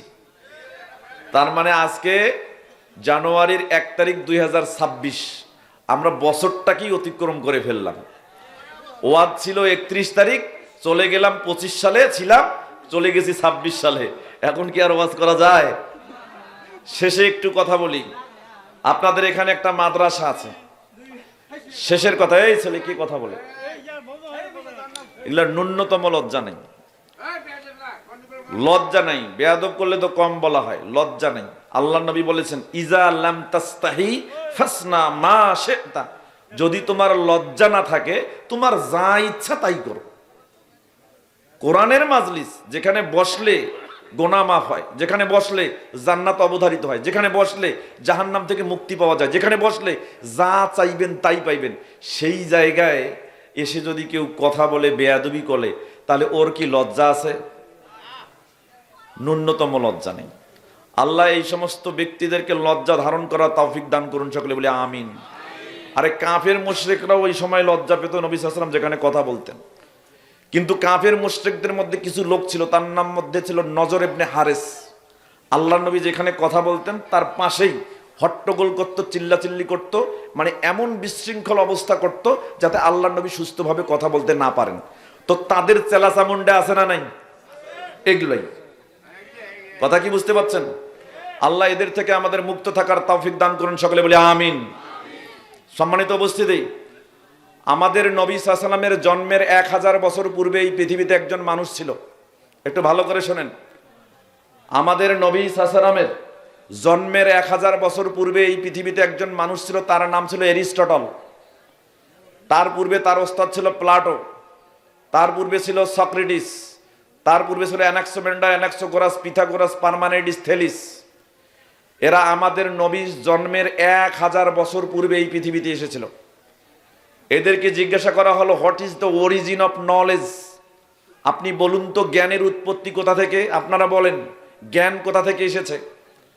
তখন তারা বলল যে জ্ঞান আসছে বুদ্ধি থেকে। কোথা থেকে? বুদ্ধি থেকে। তার মানে পৃথিবীতে যার বুদ্ধি বেশি তার জ্ঞানও বেশি। এরপর কিছু দার্শনিক আসলো, তাদের মধ্যে ছিল লাইবনিজ, স্পিনোজা, বার্কলি, হিউম। তাদেরকে জিজ্ঞাসা করা হলো, what is the origin of knowledge? জ্ঞানের উৎপত্তি কোথা থেকে? তখন তারা বললেন, জ্ঞান আসছে অভিজ্ঞতা থেকে, যার অভিজ্ঞতা বেশি তার জ্ঞানও বেশি। তাহলে এক দল বলছে জ্ঞান আসছে বুদ্ধি থেকে, আর এক দল বলছে জ্ঞান আসছে অভিজ্ঞতা থেকে। এরপরে একদল দার্শনিক আসলো, তাদের মধ্যে জার্মানের ইমানুয়েল কান্ট। তাকে জিজ্ঞাসা করা হলো, what is the origin of knowledge? জ্ঞানের উৎপত্তি কোথা থেকে আসছে? তিনি বললেন, জ্ঞান বুদ্ধি থেকেও আসে নাই, অভিজ্ঞতা থেকেও আসে নাই, বুদ্ধি এবং অভিজ্ঞতা দুইটার সমন্বয়ই জ্ঞান। তিনি একটা মতবাদ তৈরি করলেন, মতবাদের নাম দিলেন বিচারাবাদ। আপনারা যারা ফিলোসফি পড়েছেন, দর্শন পড়েছেন, ইপিস্টেমোলজি নামে একটা জ্ঞান বিদ্যার জ্ঞান উৎপত্তি সম্পর্কীয় মতবাদ আছে, যেটাকে বলে ইপিস্টেমোলজি। এখানে এইগুলো পাবেন। আমাদেরকে যখন জিজ্ঞাসা করা হলো আপনারা বলেন তো জ্ঞান কোথা থেকে আসছে, তখন আমরা হুজুরেরা, মোল্লারা, মুন্সিরা আমরা জবাব দিলাম সোজা কথা বাংলা, জ্ঞান আসছে কার কাছ থেকে? আল্লাহর কাছ থেকে। এত সুন্দর একটা মানুষ গত 3 দিন আগে দেখা হয়েছে। আমি তাকে একটা ঠিকানা জিজ্ঞাসা করলাম, সে কথা বলছে না। আবার জিজ্ঞাসা করলাম, কথা বলল না। একটা পর্যায়ে তৃতীয়বার যখন জিজ্ঞাসা করছি বিরক্ত হয়ে গেল। পরে আমাকে পাশের লোক বলতেছে যে ও কথা বলতে পারে না। লোকটা এত সুন্দর, মুখ আছে, জিহ্বা আছে, কিন্তু কথা বলতে পারে না। চিন্তা করেন তো, আল্লাহ সুবহানাহু ওয়া তাআলা এরকম মানুষের ইন্দ্রিয় দিছে, ইন্দ্রিয়র ব্যবহারও আছে, কিন্তু এমনও মানুষ পৃথিবীতে আছে ইন্দ্রিয় থেকেও তার ব্যবহার করতে পারে না। আমরা বলছি জ্ঞান আসছে আল্লাহর কাছ থেকে। পৃথিবীর সর্বপ্রথম মানুষ কে বলেন তো? আদম আলাইহিস সালাম। প্রথম আদমকে সৃষ্টি করার পর আল্লাহ সব কিছুর নাম শিখাই দিয়েছেন। আল্লাহ এই কথা বলছেন সূরা বাকারা অধ্যায় 2 আয়াত 31, ওয়া আল্লামা আদামাল আসমাআ কুল্লাহা। আল্লাহ আদমকে সৃষ্টি করার পর পৃথিবীর সব কিছুর নাম শিখাই দিয়েছেন। তাহলে পৃথিবীর প্রথম মানুষের প্রথম জ্ঞান কার কাছ থেকে? তাহলে বোঝা গেল জ্ঞানের উৎপত্তি কোথা থেকে? আল্লাহ থেকে।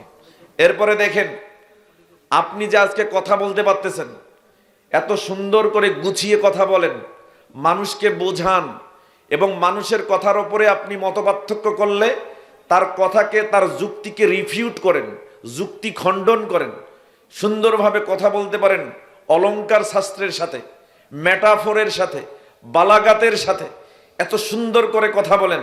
এই জ্ঞানের উৎপত্তি কোথা থেকে? আল্লাহর কাছ থেকে। বুদ্ধিমান হইলেই জ্ঞানী হয় না, অভিজ্ঞ হইলেই জ্ঞানী হয় না। জ্ঞান কার দান?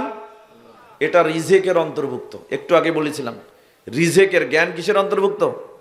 রিজেকের অন্তর্ভুক্ত। বোঝেন ভালো করে। আল্লাহ সুবহানাহু ওয়া তাআলা বলছেন আপনি কোথা থেকে জ্ঞান অর্জন করেছেন, আপনার জ্ঞানের উৎপত্তি কোথা থেকে, আপনার জ্ঞানের অরিজিন কোথা থেকে, কোথায় থেকে আসলো, এর লাইন অফ কন্ডাক্ট, এর ফাউন্ডেশন, এর রুট কোথা থেকে, স্পষ্ট আল্লাহ বলছেন পবিত্র কোরআনুল কারীমের সূরা আর-রহমান অধ্যায় 55 আয়াত 1, 2, 3, 4। আল্লাহ বলছেন আর রহমানু আল্লামাল কুরআন খলাকাল ইনসানা আল্লামাহুল বায়ান। এই দেখেন আল্লাহ স্পষ্ট বলছেন, পরম করুণাময় অতি দয়ালু আল্লাহ, তিনি কোরআন শিখিয়েছেন, তিনি মানুষকে সৃষ্টি করেছেন এবং মানুষকে কথা শিখিয়েছেন।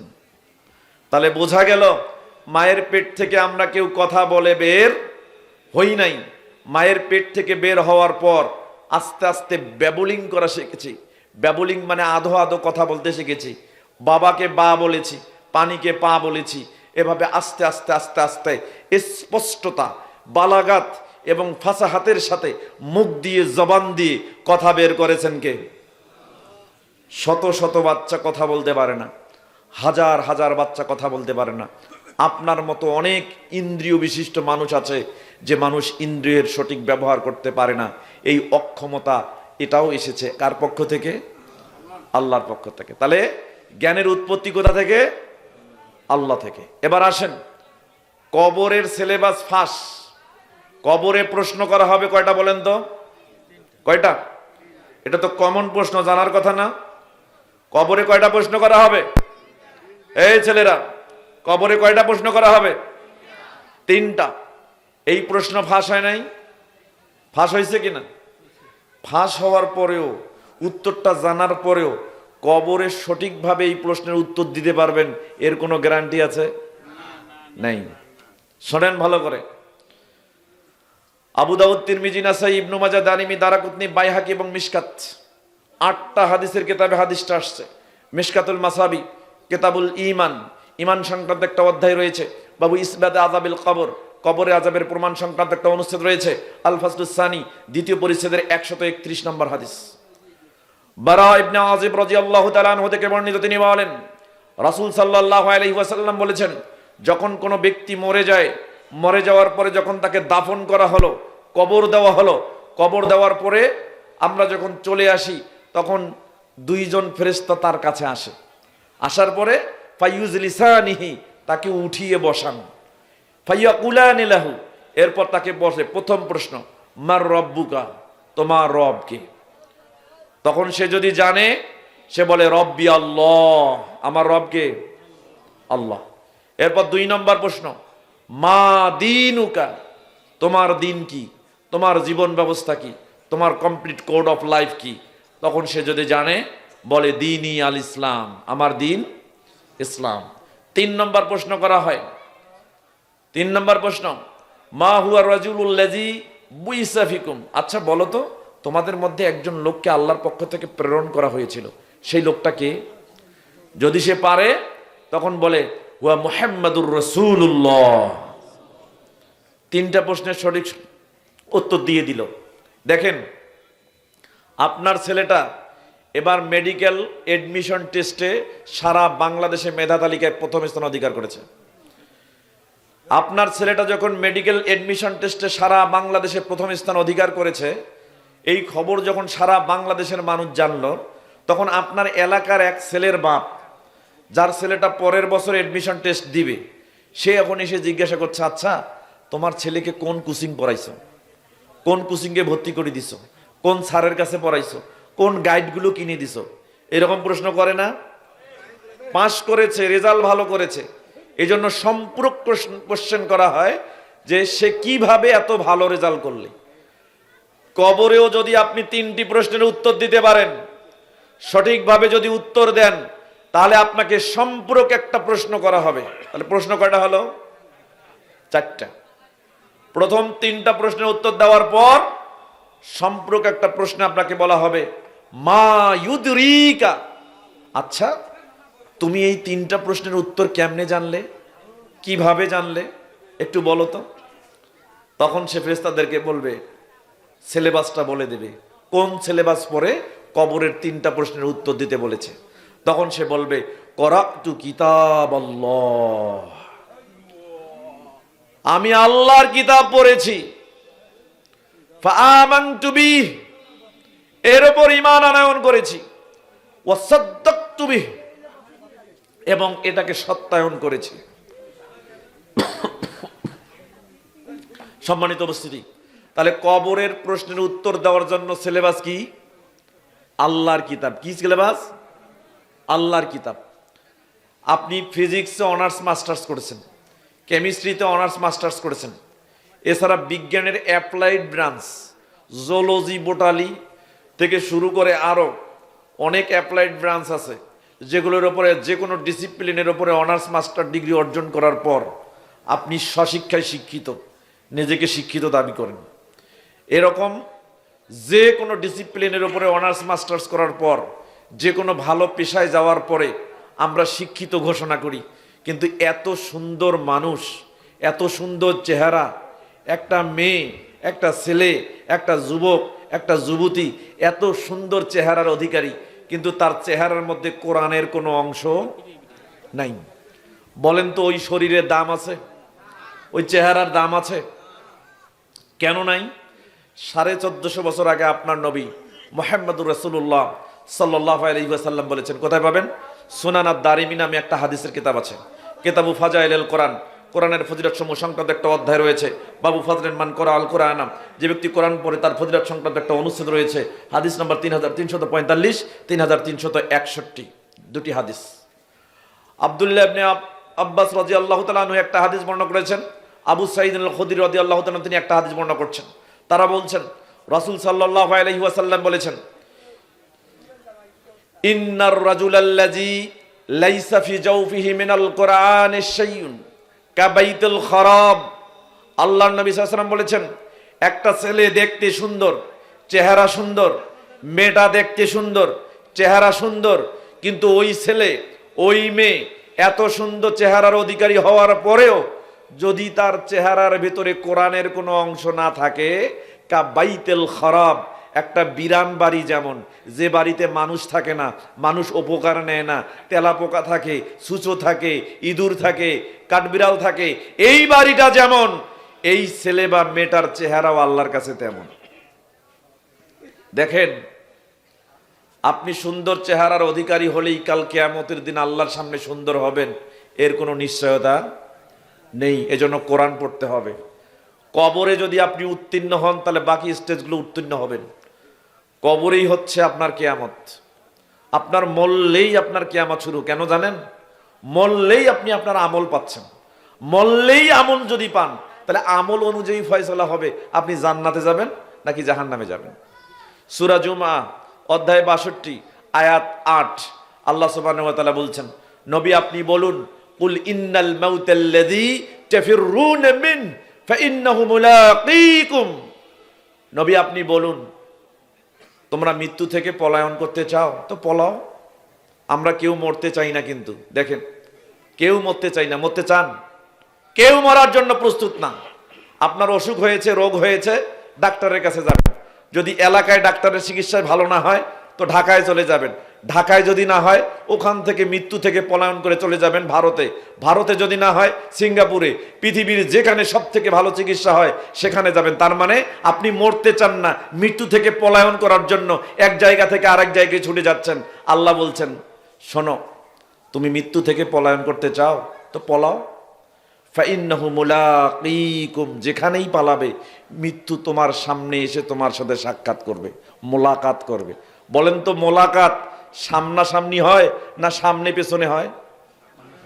সামনাসামনি হয়। মনে রাখবেন, মৃত্যু আপনার সামনে, পিছনে না। আমরা অনেক দিন আগে, as the saying goes, the প্রভাব গোজ, একটা কবিতা পড়েছিলাম। কবিতা বলা হয়, ছায়ার মতো মৃত্যু ঘোরে পশ্চাতের ওই, মানে মৃত্যু যেন আমাদের পিছনে। আসলে পিছনে না, মৃত্যু কোথায়? সামনে। কারণ মৃত্যু মোলাকাত করবে। মোলাকাত মানে সাক্ষাৎ করা। সাক্ষাৎ সামনাসামনি হয়, সাক্ষাৎ সামনে পিছনে হয় না। এরপরে আল্লাহ সুবহানাহু ওয়া তাআলা বলছেন, তুমি যখন মরে গেলে, কুল ইন্নাল মাউতাল্লাযী তাফিররুনা মিন ফাইন্নাহু মুলাকীকুম সুম্মা তুরাদ্দুনা ইলা আলিমিল গায়বি ওয়াশ শাহাদা ফায়ুনাব্বিউকুম বিমা কুনতুম তা'মালুন। যখন তুমি মরে গেলে, মরে যাওয়ার সাথে সাথেই তোমাকে জ্ঞাত এবং অদৃশ্যের জ্ঞাতা আল্লাহ সুবহানাহু ওয়া তাআলার সামনে পেশ করা হবে। এরপরে আল্লাহ সুবহানাহু ওয়া তাআলার সামনেই আল্লাহ তোমাকে তোমার জীবনে কি কি আমল করেছো সবগুলো জানিয়ে দিবে। তার মানে মরলেই তোমার কিয়ামত শুরু, মরলেই আমল পাবে। আর মরলে আমল পাওয়া মানে, যদি নেক আমল হয় জান্নাত, আর যদি খারাপ আমল হয় জাহান্নাম। সাবধান, খুব সাবধান। এজন্য আমলকে গুরুত্ব দিন। সম্মানিত উপস্থিতি, মরে যাবেন, কবরের সিলেবাস সুস্পষ্টভাবে ফাঁস হয়ে গেছে। অতএব কবরের সিলেবাস যে মাধ্যমে জানা হয়, যে কিতাবের মাধ্যমে জানা যায়, সেই কিতাবের নাম কোরআন। সেই কিতাবের নাম কি? কোরআন। তো আপনি কি দুনিয়া এবং পরকালে নিরাপদে থাকতে চান? কথা বলেন, দুনিয়া পরকালে নিরাপদে থাকতে চান? তো পরের হাদিস, সুনান আদ-দারিমি 3361, আল্লাহ নবী সাল্লাল্লাহু আলাইহি ওয়াসাল্লাম বলেছেন, ইন্না হাযাল কুরআনা মা'দাবাতুল্লাহ ফামান দাখালা ফীহি ফাহুয়া আমিনুন। এই কোরআন, এটা হচ্ছে আল্লাহর সরাইখানা। এই কোরআন আল্লাহর সরাইখানা। সরাইখানা বোঝেন? আগেকার রাজা বাদশারা পথিকের জন্য একটা হোটেল খুলে দিত। পথিকরা দীর্ঘ পথ সফর করার পর যখন ক্ষুধা লাগতো, ওই হোটেলে গিয়ে বিনা পয়সায় খাইতো। যখন পিপাসা লাগতো, ওই হোটেলে গিয়ে বিনা পয়সায় পানি পান করত। এটার নাম সরাইখানা। আল্লাহর নবী সাল্লাল্লাহু আলাইহি ওয়াসাল্লাম বলছেন, এই কোরআন হচ্ছে আল্লাহর সরাইখানা। ফামান দাখালা ফীহি ফাহুয়া আমিনুন। যে এই সরাইখানায় প্রবেশ করবে, সে দুনিয়া এবং পরকালে সম্পূর্ণ নিরাপদ। তাহলে যদি নিরাপত্তা পাইতে চান, কোথায় প্রবেশ করতে হবে? কোরআনের সরাইখানায়। সম্মানিত উপস্থিতি, এইবার আসেন, আল্লাহ সুবহানাহু ওয়া তাআলা বলছেন সূরা হাসর অধ্যায় 59 আয়াত 7, ওয়া মা আতাকুমুর রাসূলু ফাখুজুহু ওমা নাহাকুম আনহু ফান্তাহু।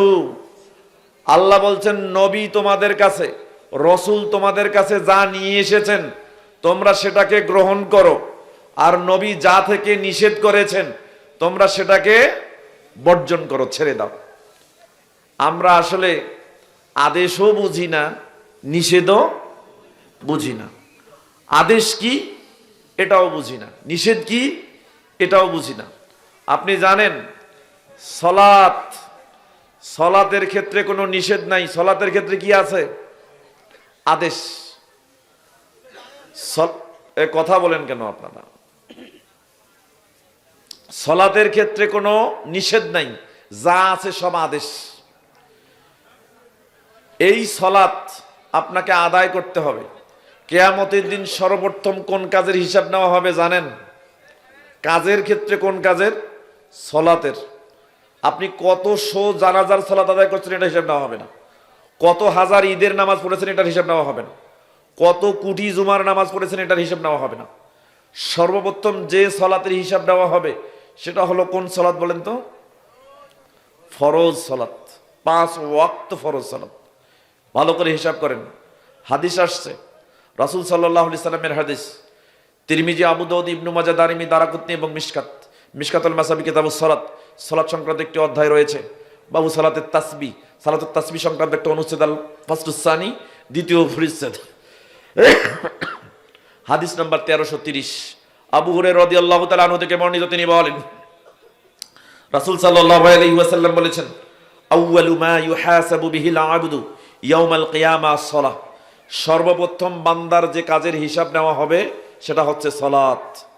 সালাত যদি ঠিক হয় তাহলে তার সব হিসাব ঠিক হবে।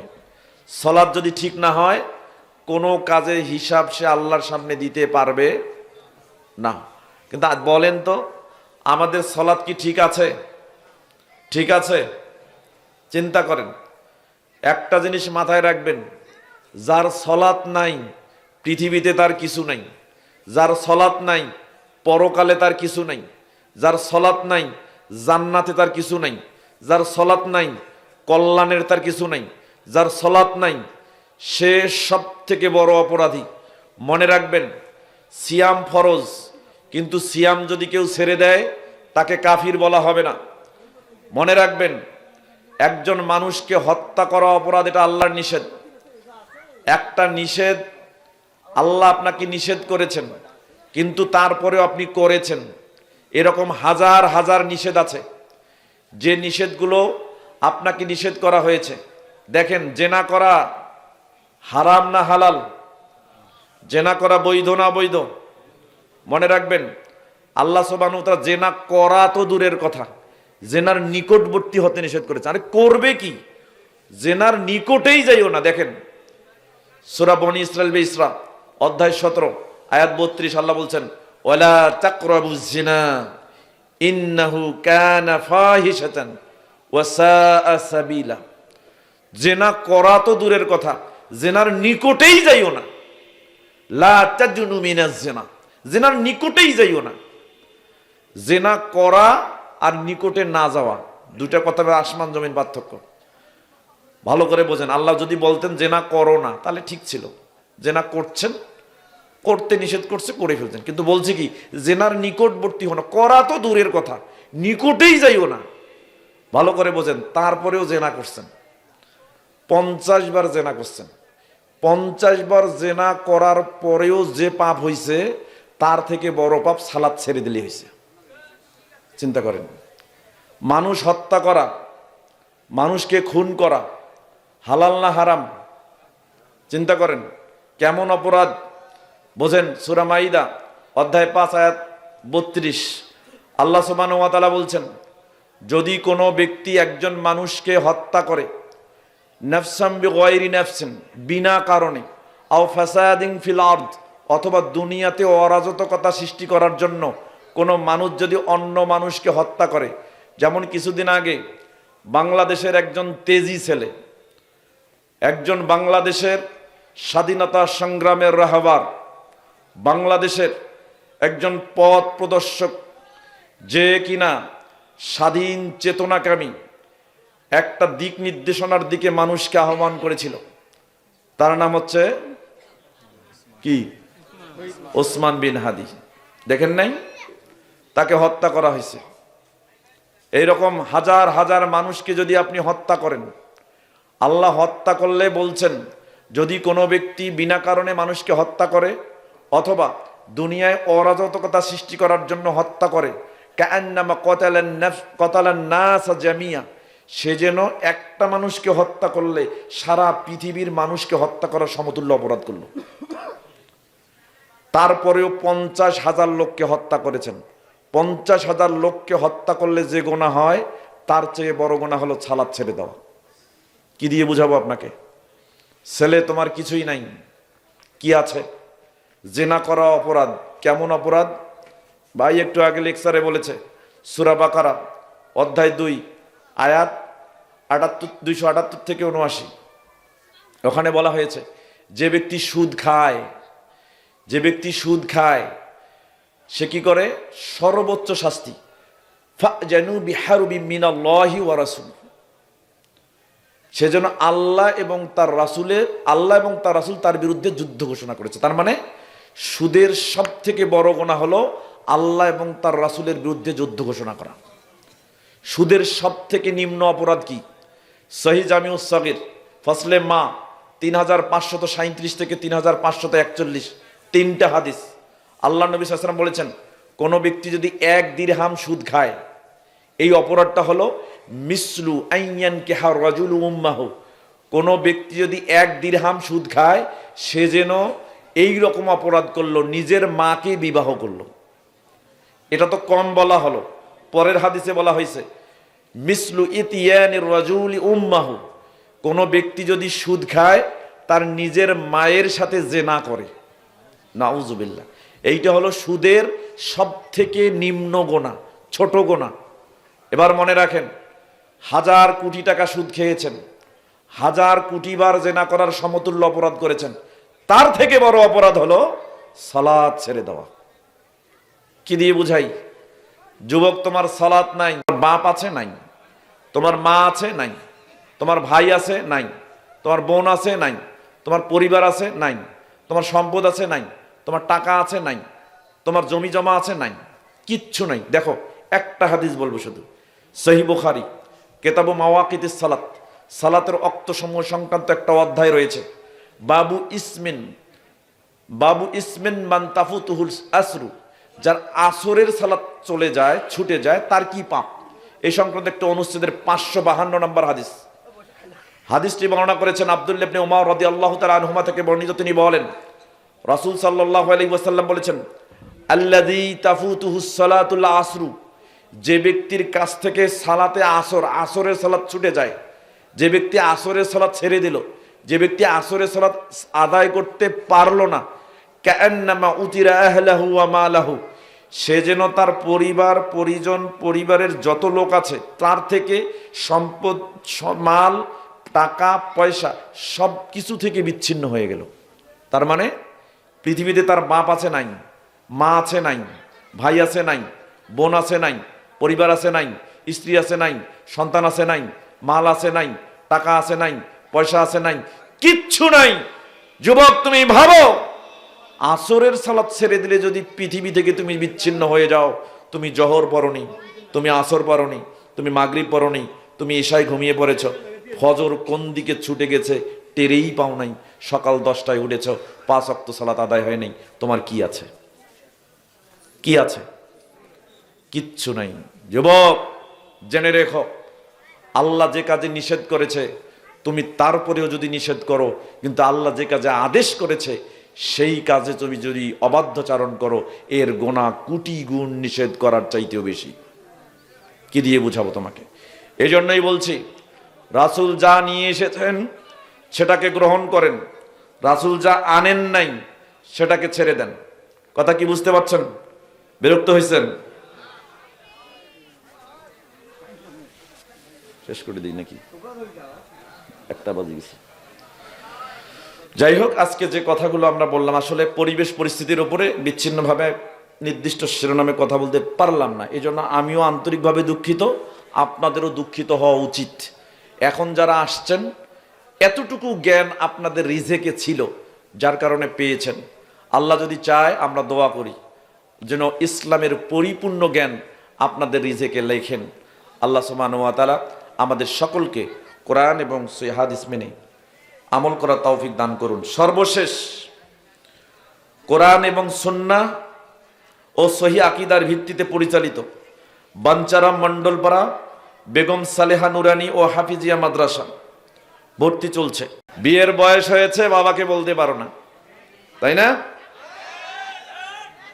এখন শোনো, তোমাকে বুঝছি, তোমার ফেসবুক অ্যাকাউন্টে 5,000 ফ্রেন্ড আছে। কোনো একজন বন্ধুর বিয়ে হলে ফেসবুকে স্ট্যাটাস লিখে দাও, আরেকটা উইকেটের পতন। তার মানে তোমার একজন বন্ধু শেষ হয়ে গেছে, তোমার উইকেট পড়ে না। এখন শোনো, তুমি 5,000 বন্ধুকে বলতে পারলা একটা উইকেটের পতন হয়েছে, আমারটা কখন পড়বে? পৃথিবীর সব থেকে বড় বন্ধুকে বলেন তো? বাবা। পৃথিবীতে সব থেকে বড় বন্ধুকে? তা ফেসবুকে 5,000 বন্ধুকে বলা যায় আরেকটা উইকেটের পতন হয়েছে, আমারটা কখন পড়বে? তো বাপকে গিয়ে বলা হয় না, যায় না? আব্বা, আমি তোমাকে ভালোবাসি, তুমি আমার সব স্বপ্নকে পূর্ণ করো।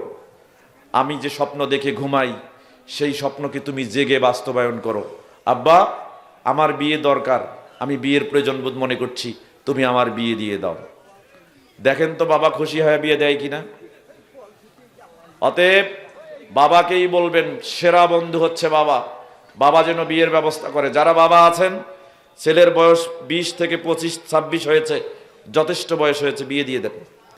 রিজেক আপনি দিবেন না, রিজেক দেন কে? আল্লাহ।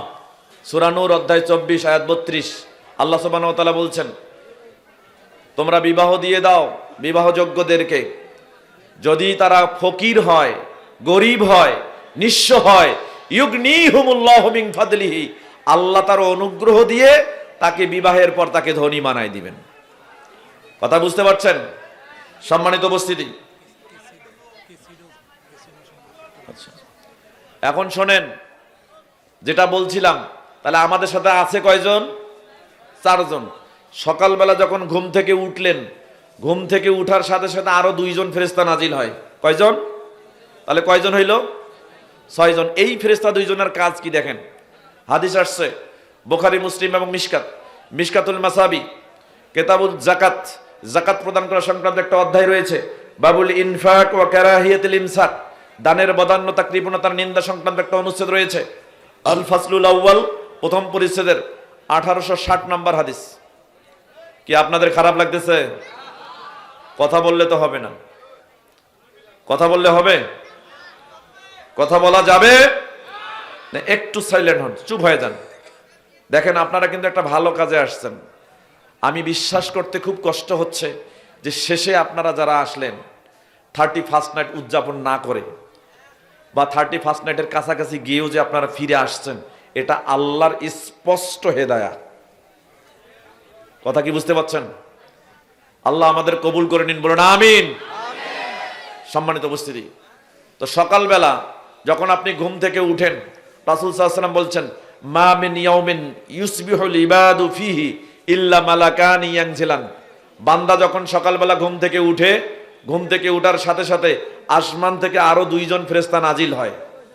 একজন ফেরেশতার বলতে থাকে, ইয়াকুলু আহাদুহুমা আল্লাহুম্মা আতি মুনফিকান খলাফান। আল্লাহ, এই ব্যক্তি সকালবেলা ঘুম থেকে উঠে তার টাকা ছিল, পয়সা ছিল, সে তার টাকা পয়সা থেকে তোমার রাস্তায় ব্যয় করেছে। আল্লাহ, এই ব্যক্তিকে তার সম্পদ সহ সমৃদ্ধি দান করো। এটা দোয়া না? ওয়ায়াকুলু আহাদুহুমা, আরেকজন বলতে থাকে, আল্লাহুম্মা আতি মুমসিকান তালাফান। আল্লাহ, এই ব্যক্তি সকালবেলা ঘুম থেকে উঠে তার টাকা ছিল, পয়সা ছিল, কিন্তু তোমার রাস্তায় ব্যয় করে নাই। আল্লাহ, এই ব্যক্তিকে সম্পদ সহ লাঞ্ছিত করো, অপমানিত করো। একজনে দোয়া দেয় আর একজনে অভিশাপ দেয়। আপনি কোনটা চান? দোয়া না অভিশাপ? কে কে দোয়া চান একটু হাত তুলে দেখান দেখি। এই যে চাচা দোয়া চায় না, হাত তুলে নেই। চাচা দোয়া চায় না, চাদরের ভেতর থেকে হাত ওঠে নাই। চাচাই ভাই দোয়া চান না?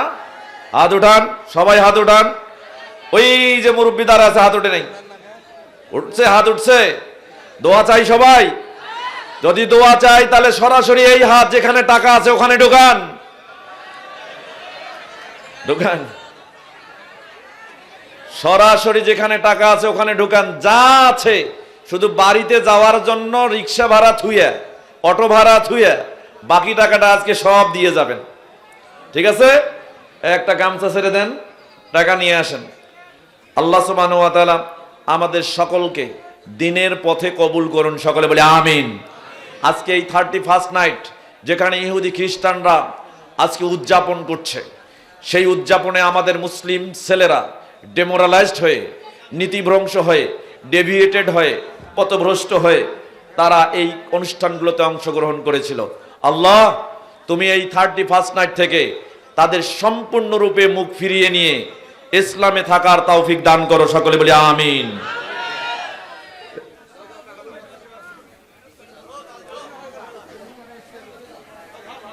প্রশ্ন আছে নাকি?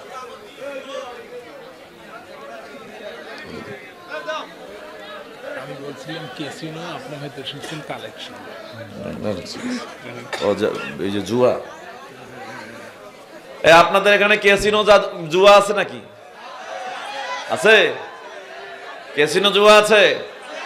হায় হায় হায়, এই জুয়ারিরা কারা? এগুলো ছেলে পেলে যুবকেরা, যুবকরা জুয়া খেলে। জুয়া থেকে বিরত থাকবেন। শোকেন, শুকরের গোস্ত খাওয়া কি?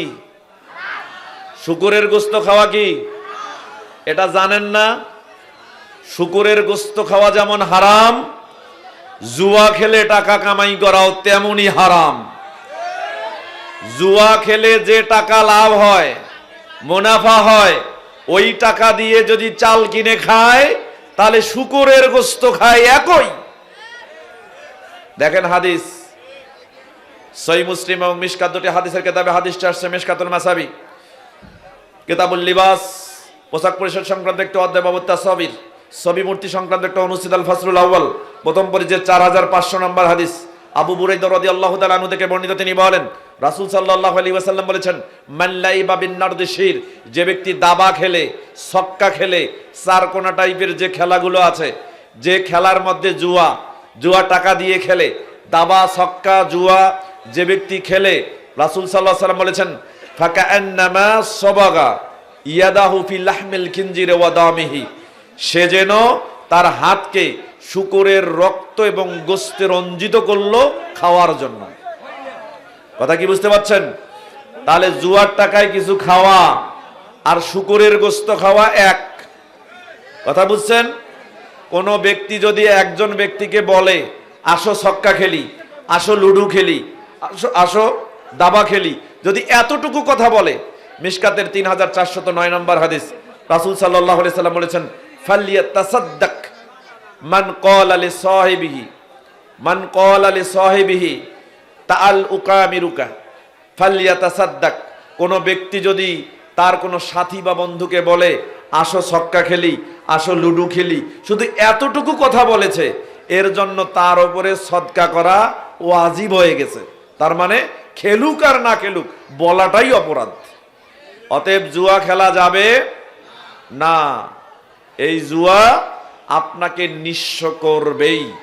জুয়ায় যদি আপনি 1000 কোটি টাকা ইনকাম করেন, আল্লাহ এমন রোগ দেবে, একটা ইনজেকশনের দাম হচ্ছে 6 লাখ টাকা। কথা কি বুঝতে পারছেন? 3 মাসেই ফকির, তুসিরু ইলা কুল্লিন, এর শেষ সীমা হলো একেবারে ফকির, নিঃস্ব হয়ে মৃত্যুবরণ করা। আল্লাহ সুবহানাহু ওয়া তাআলা এই জুয়া থেকে আমাদের মুক্ত থাকার তৌফিক দান করুন। কারণ এটা মানুষের কাজ নয়, মুমিনের কাজ নয়, রিজসুম মিন আমালিশ শয়তান, এটা শয়তানের কাজ। সূরা মাইদা অধ্যায় 5 আয়াত 90। আল্লাহ সুবহানাহু ওয়া তাআলা এর থেকে বিরত থাকার তৌফিক দান করুন, সকলে বলি আমিন। মরহুম গিয়াসউদ্দিন মাস্টারের জন্য দোয়া চেয়েছেন, আমরা তার জন্য দোয়া করি। আল্লাহ যেন তাকে পরিপূর্ণ শিফা দান করেন। আযহিবিল বাসা রাব্বান নাসি ওয়াশফি আনতাশ শাফি লা শিফা ইল্লা শিফাউকা শিফাআন লা ইউগাদিরু সাকামান। বাঞ্চারাম মণ্ডলপাড়া বেগম সালেহা নুরানী ও হাফিজিয়া মাদ্রাসা ছাত্রছাত্রী ভর্তি চলছে। আমাদের বিভাগ